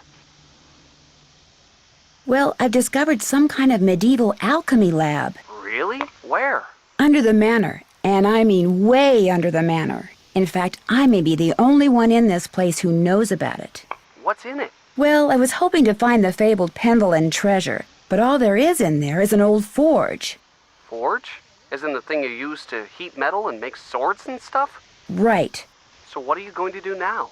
Well, actually, the forge looks like something I saw in that strange picture book Jane has that I told you about before, which means I should probably check it out more thoroughly. Probably hasn't been used for centuries. That's the thing. It looks like it has been used recently. I mean, relatively recently. Certainly within the past 50 years or so. What would someone be using a forge to make in this day and age? There was also this big keyhole in the lab. What about a key? No key. Well, there you go. Maybe that's what has to be forged. The key that goes in that keyhole? That'd be my guess. I'll talk to you soon. I'm already looking forward to it.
The time has come for closing book.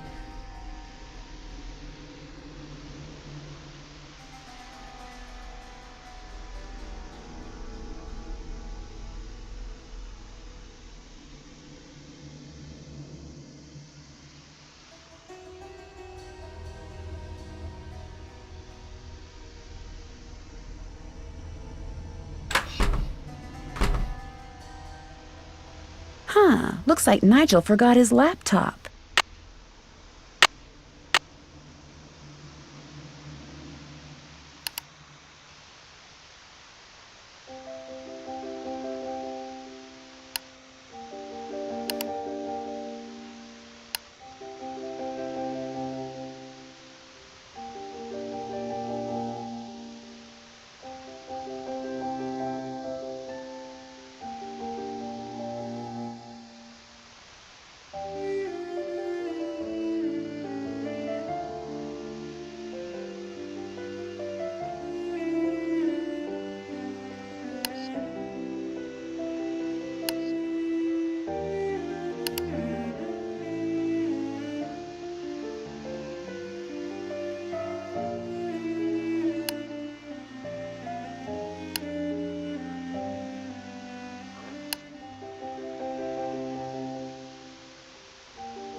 Polly is a stupid bird. Polly is a stupid bird.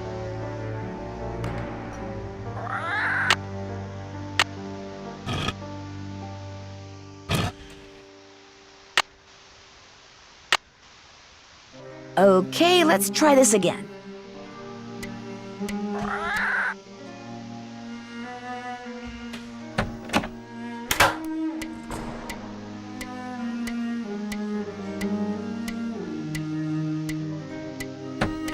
Polly is a stupid bird. Polly is a stupid bird.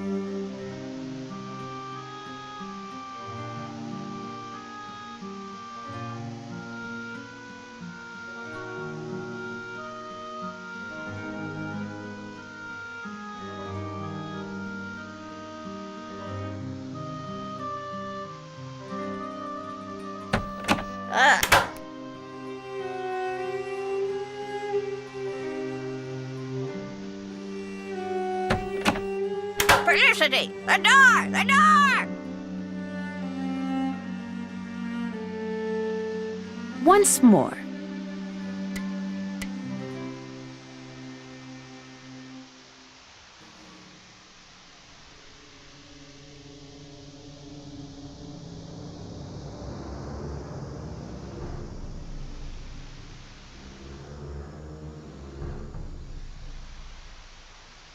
Who's the pretty bird in the mirror?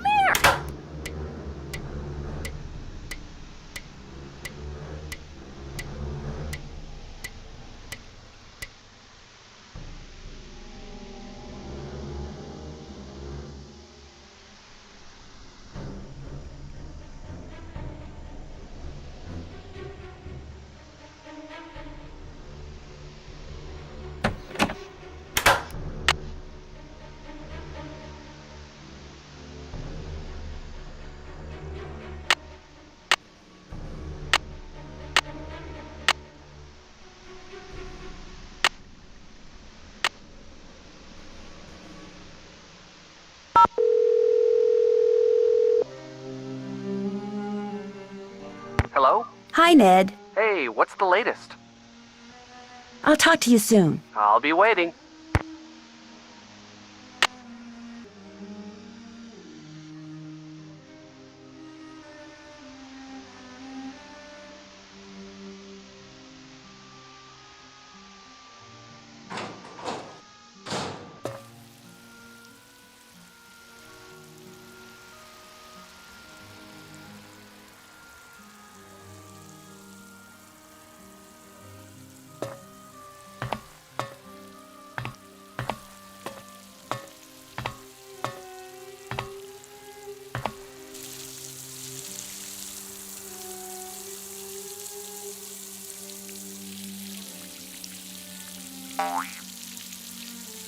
It's a game based on that children's book John Penvellyn wrote.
you seen?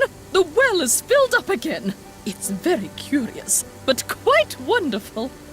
Why did you put that charm above Linda's door? What? I fail to see why that is any of your concern. But if you must know, I was only trying to help Linda. Oh, I am at a loss as to what to do about her. A complete loss. Sometimes extraordinary situations require extraordinary measures. I thought that perhaps a charm would help. Whatever it is that's plaguing that poor thing. Goodbye. Good evening.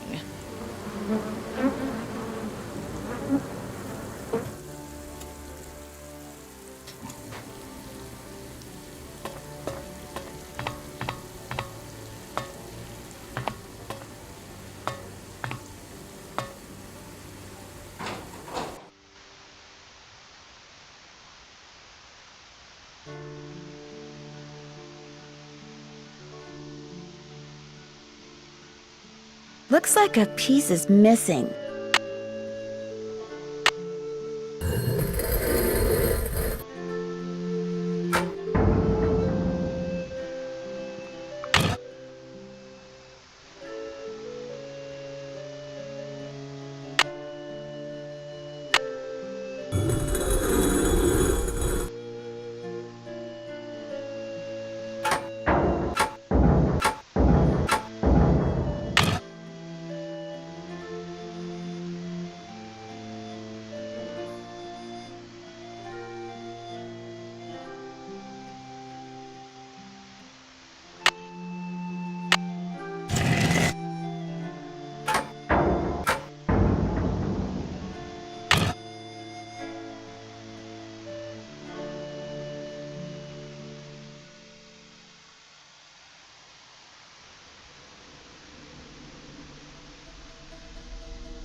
Once more.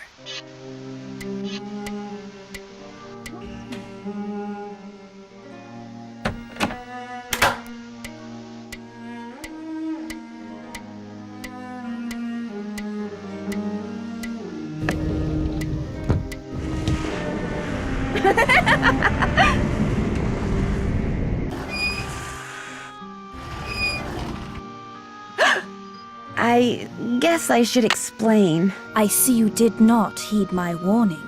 I realize you're a very curious young woman, but know this. These passageways can only lead to misfortune for the uninitiated, and I am not only speaking of physical peril.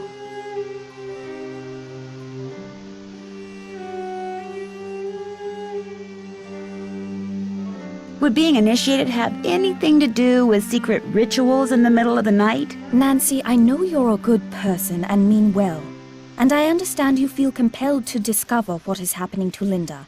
But I also have certain duties which may conflict with yours. I will not interfere as long as I am prohibited from doing so, but know that the instant I receive the word, you will no longer be welcomed in Blackmoor. Good day.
a pretty bird in the mirror.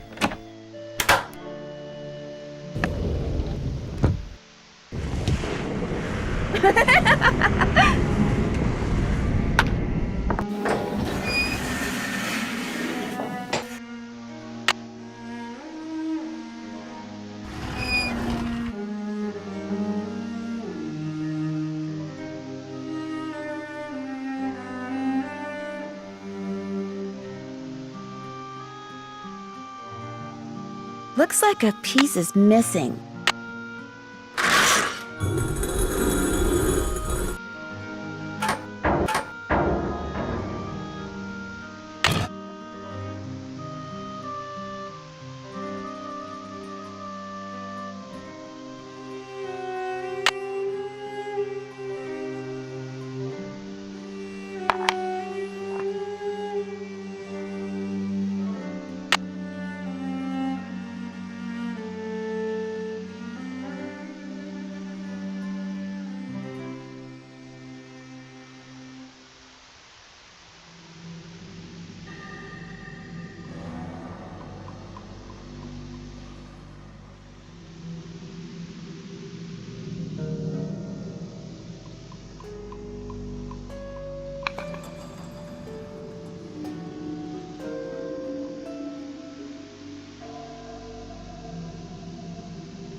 Hi.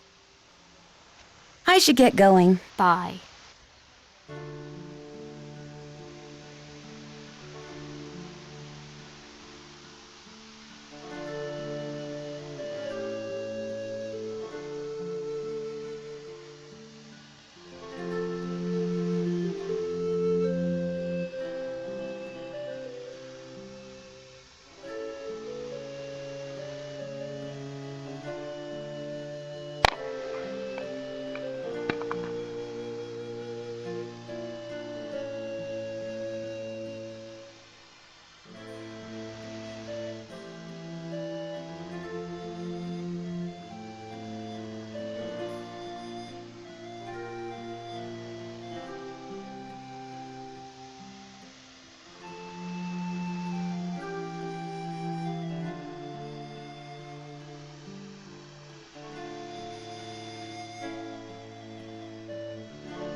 I need the key.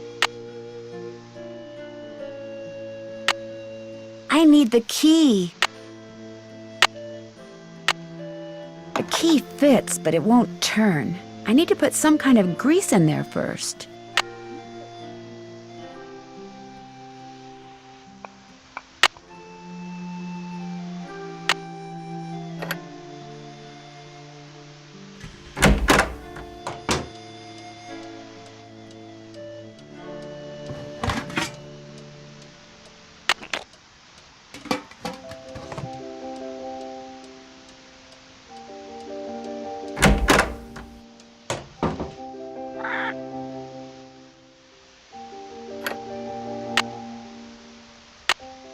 This'll loosen things up in there.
Looks like a piece is missing.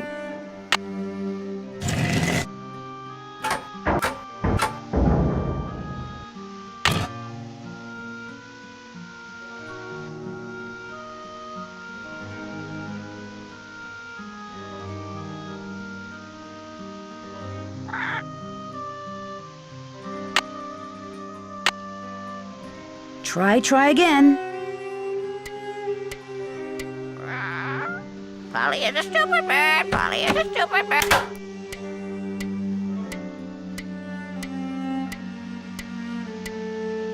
This wand probably works through magnets. Whee!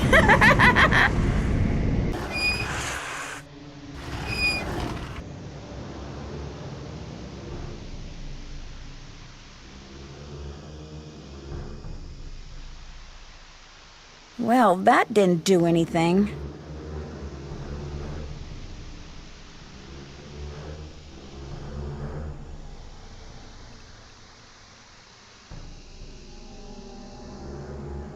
Okay, let's try this again.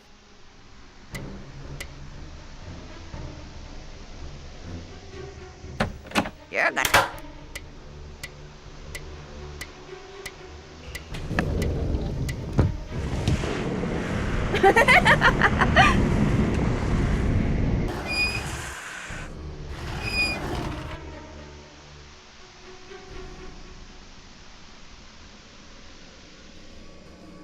Well, that didn't do anything.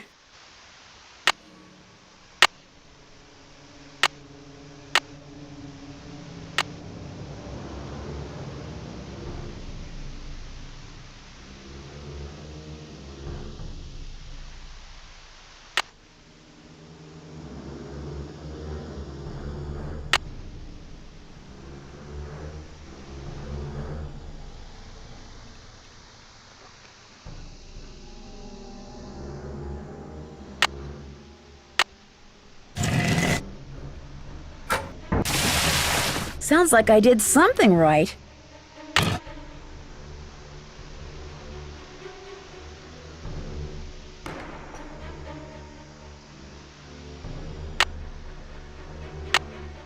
Try again. Felicity! The door! The door!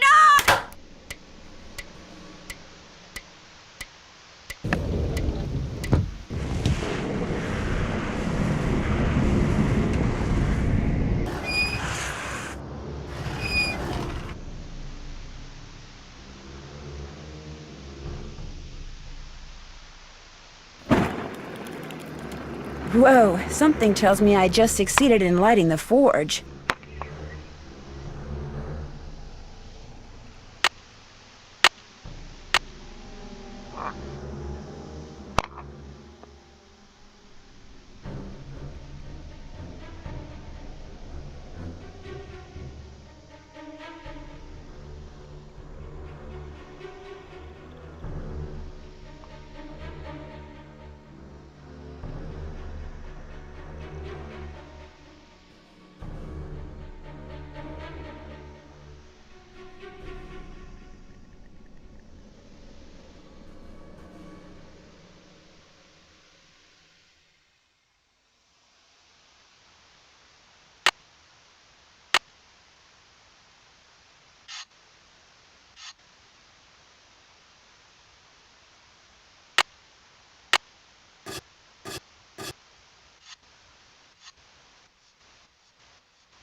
forge is lit.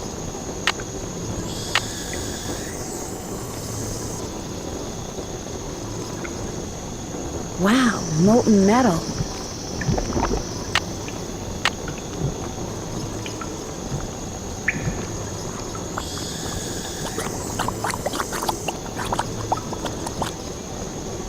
It looks like some kind of key.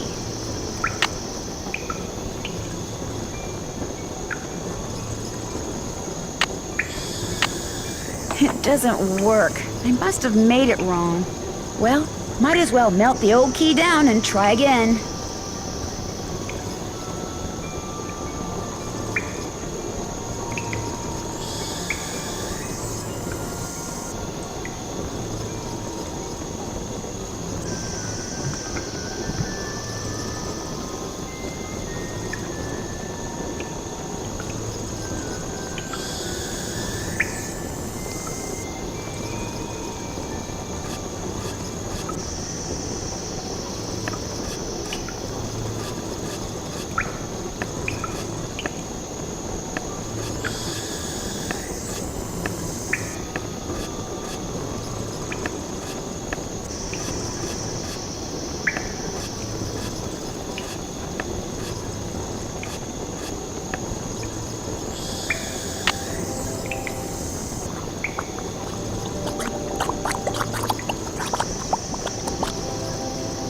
There, that looks right.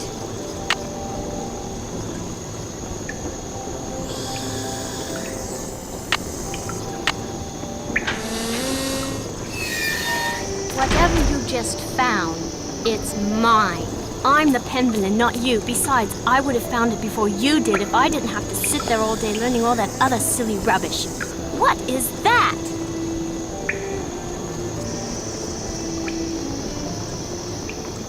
Looks to me like a meteorite. A rock? 600 years of secrets and mystery and puzzles, all because of a stupid rock? No way. There must be something under it. No, don't touch it!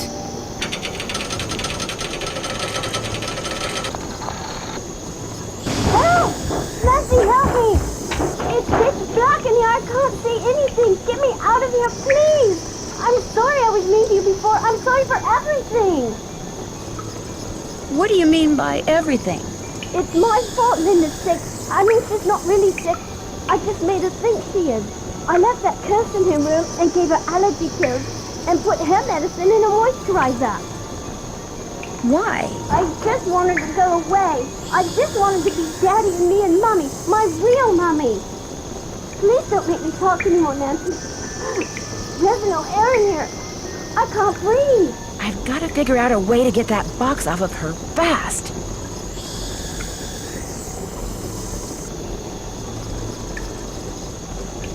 Nancy, hurry!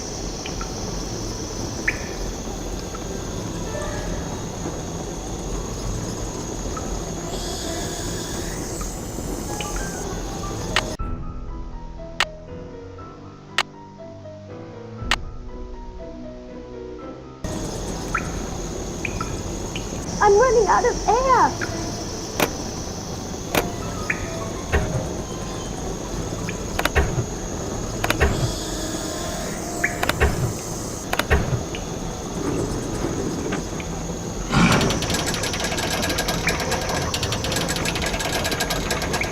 Thank you.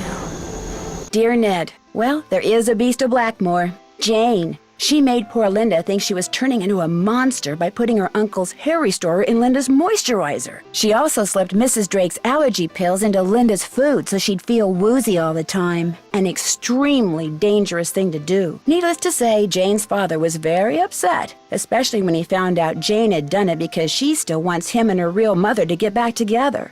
After Jane apologized to Linda and Hugh apologized to both of them, they all resolved to do whatever it takes to become a real family. As for Blackmoor Manor, ever since I told him about all the passageways and gadgetry I discovered, Hugh has become fascinated with his family history and has ordered Ethel to teach him what she's taught Jane. And while he doesn't believe for a second that the meteorite in that old alchemy lab has magical powers, he has encouraged Jane to come up with a puzzle to help ensure its safekeeping, just as initiates have been doing for centuries. Which reminds me, the Penvellyn swore me to secrecy when it comes to all their traditions. So don't tell anybody any of this, okay? Nigel suspected something was up when he came to get his laptop and has been hounding me ever since. This is just the kind of stuff he'd love to include in that unauthorized tell-all he's trying to write. If he calls me one more time, I'm telling on him. To Mrs. Drake. That'll teach him. Ever yours, Nancy.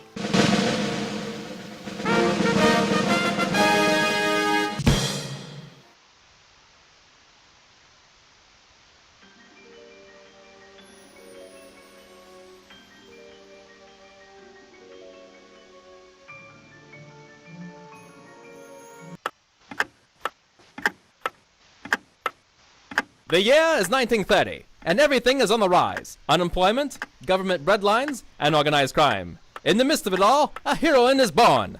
Armed with only a flashlight, a blue roadster, and a spirited resourcefulness, a 16-year-old detective will go on to inspire hope in the hearts of young girls and kisses upon the lips of evildoers everywhere. Her name? Nancy Drew.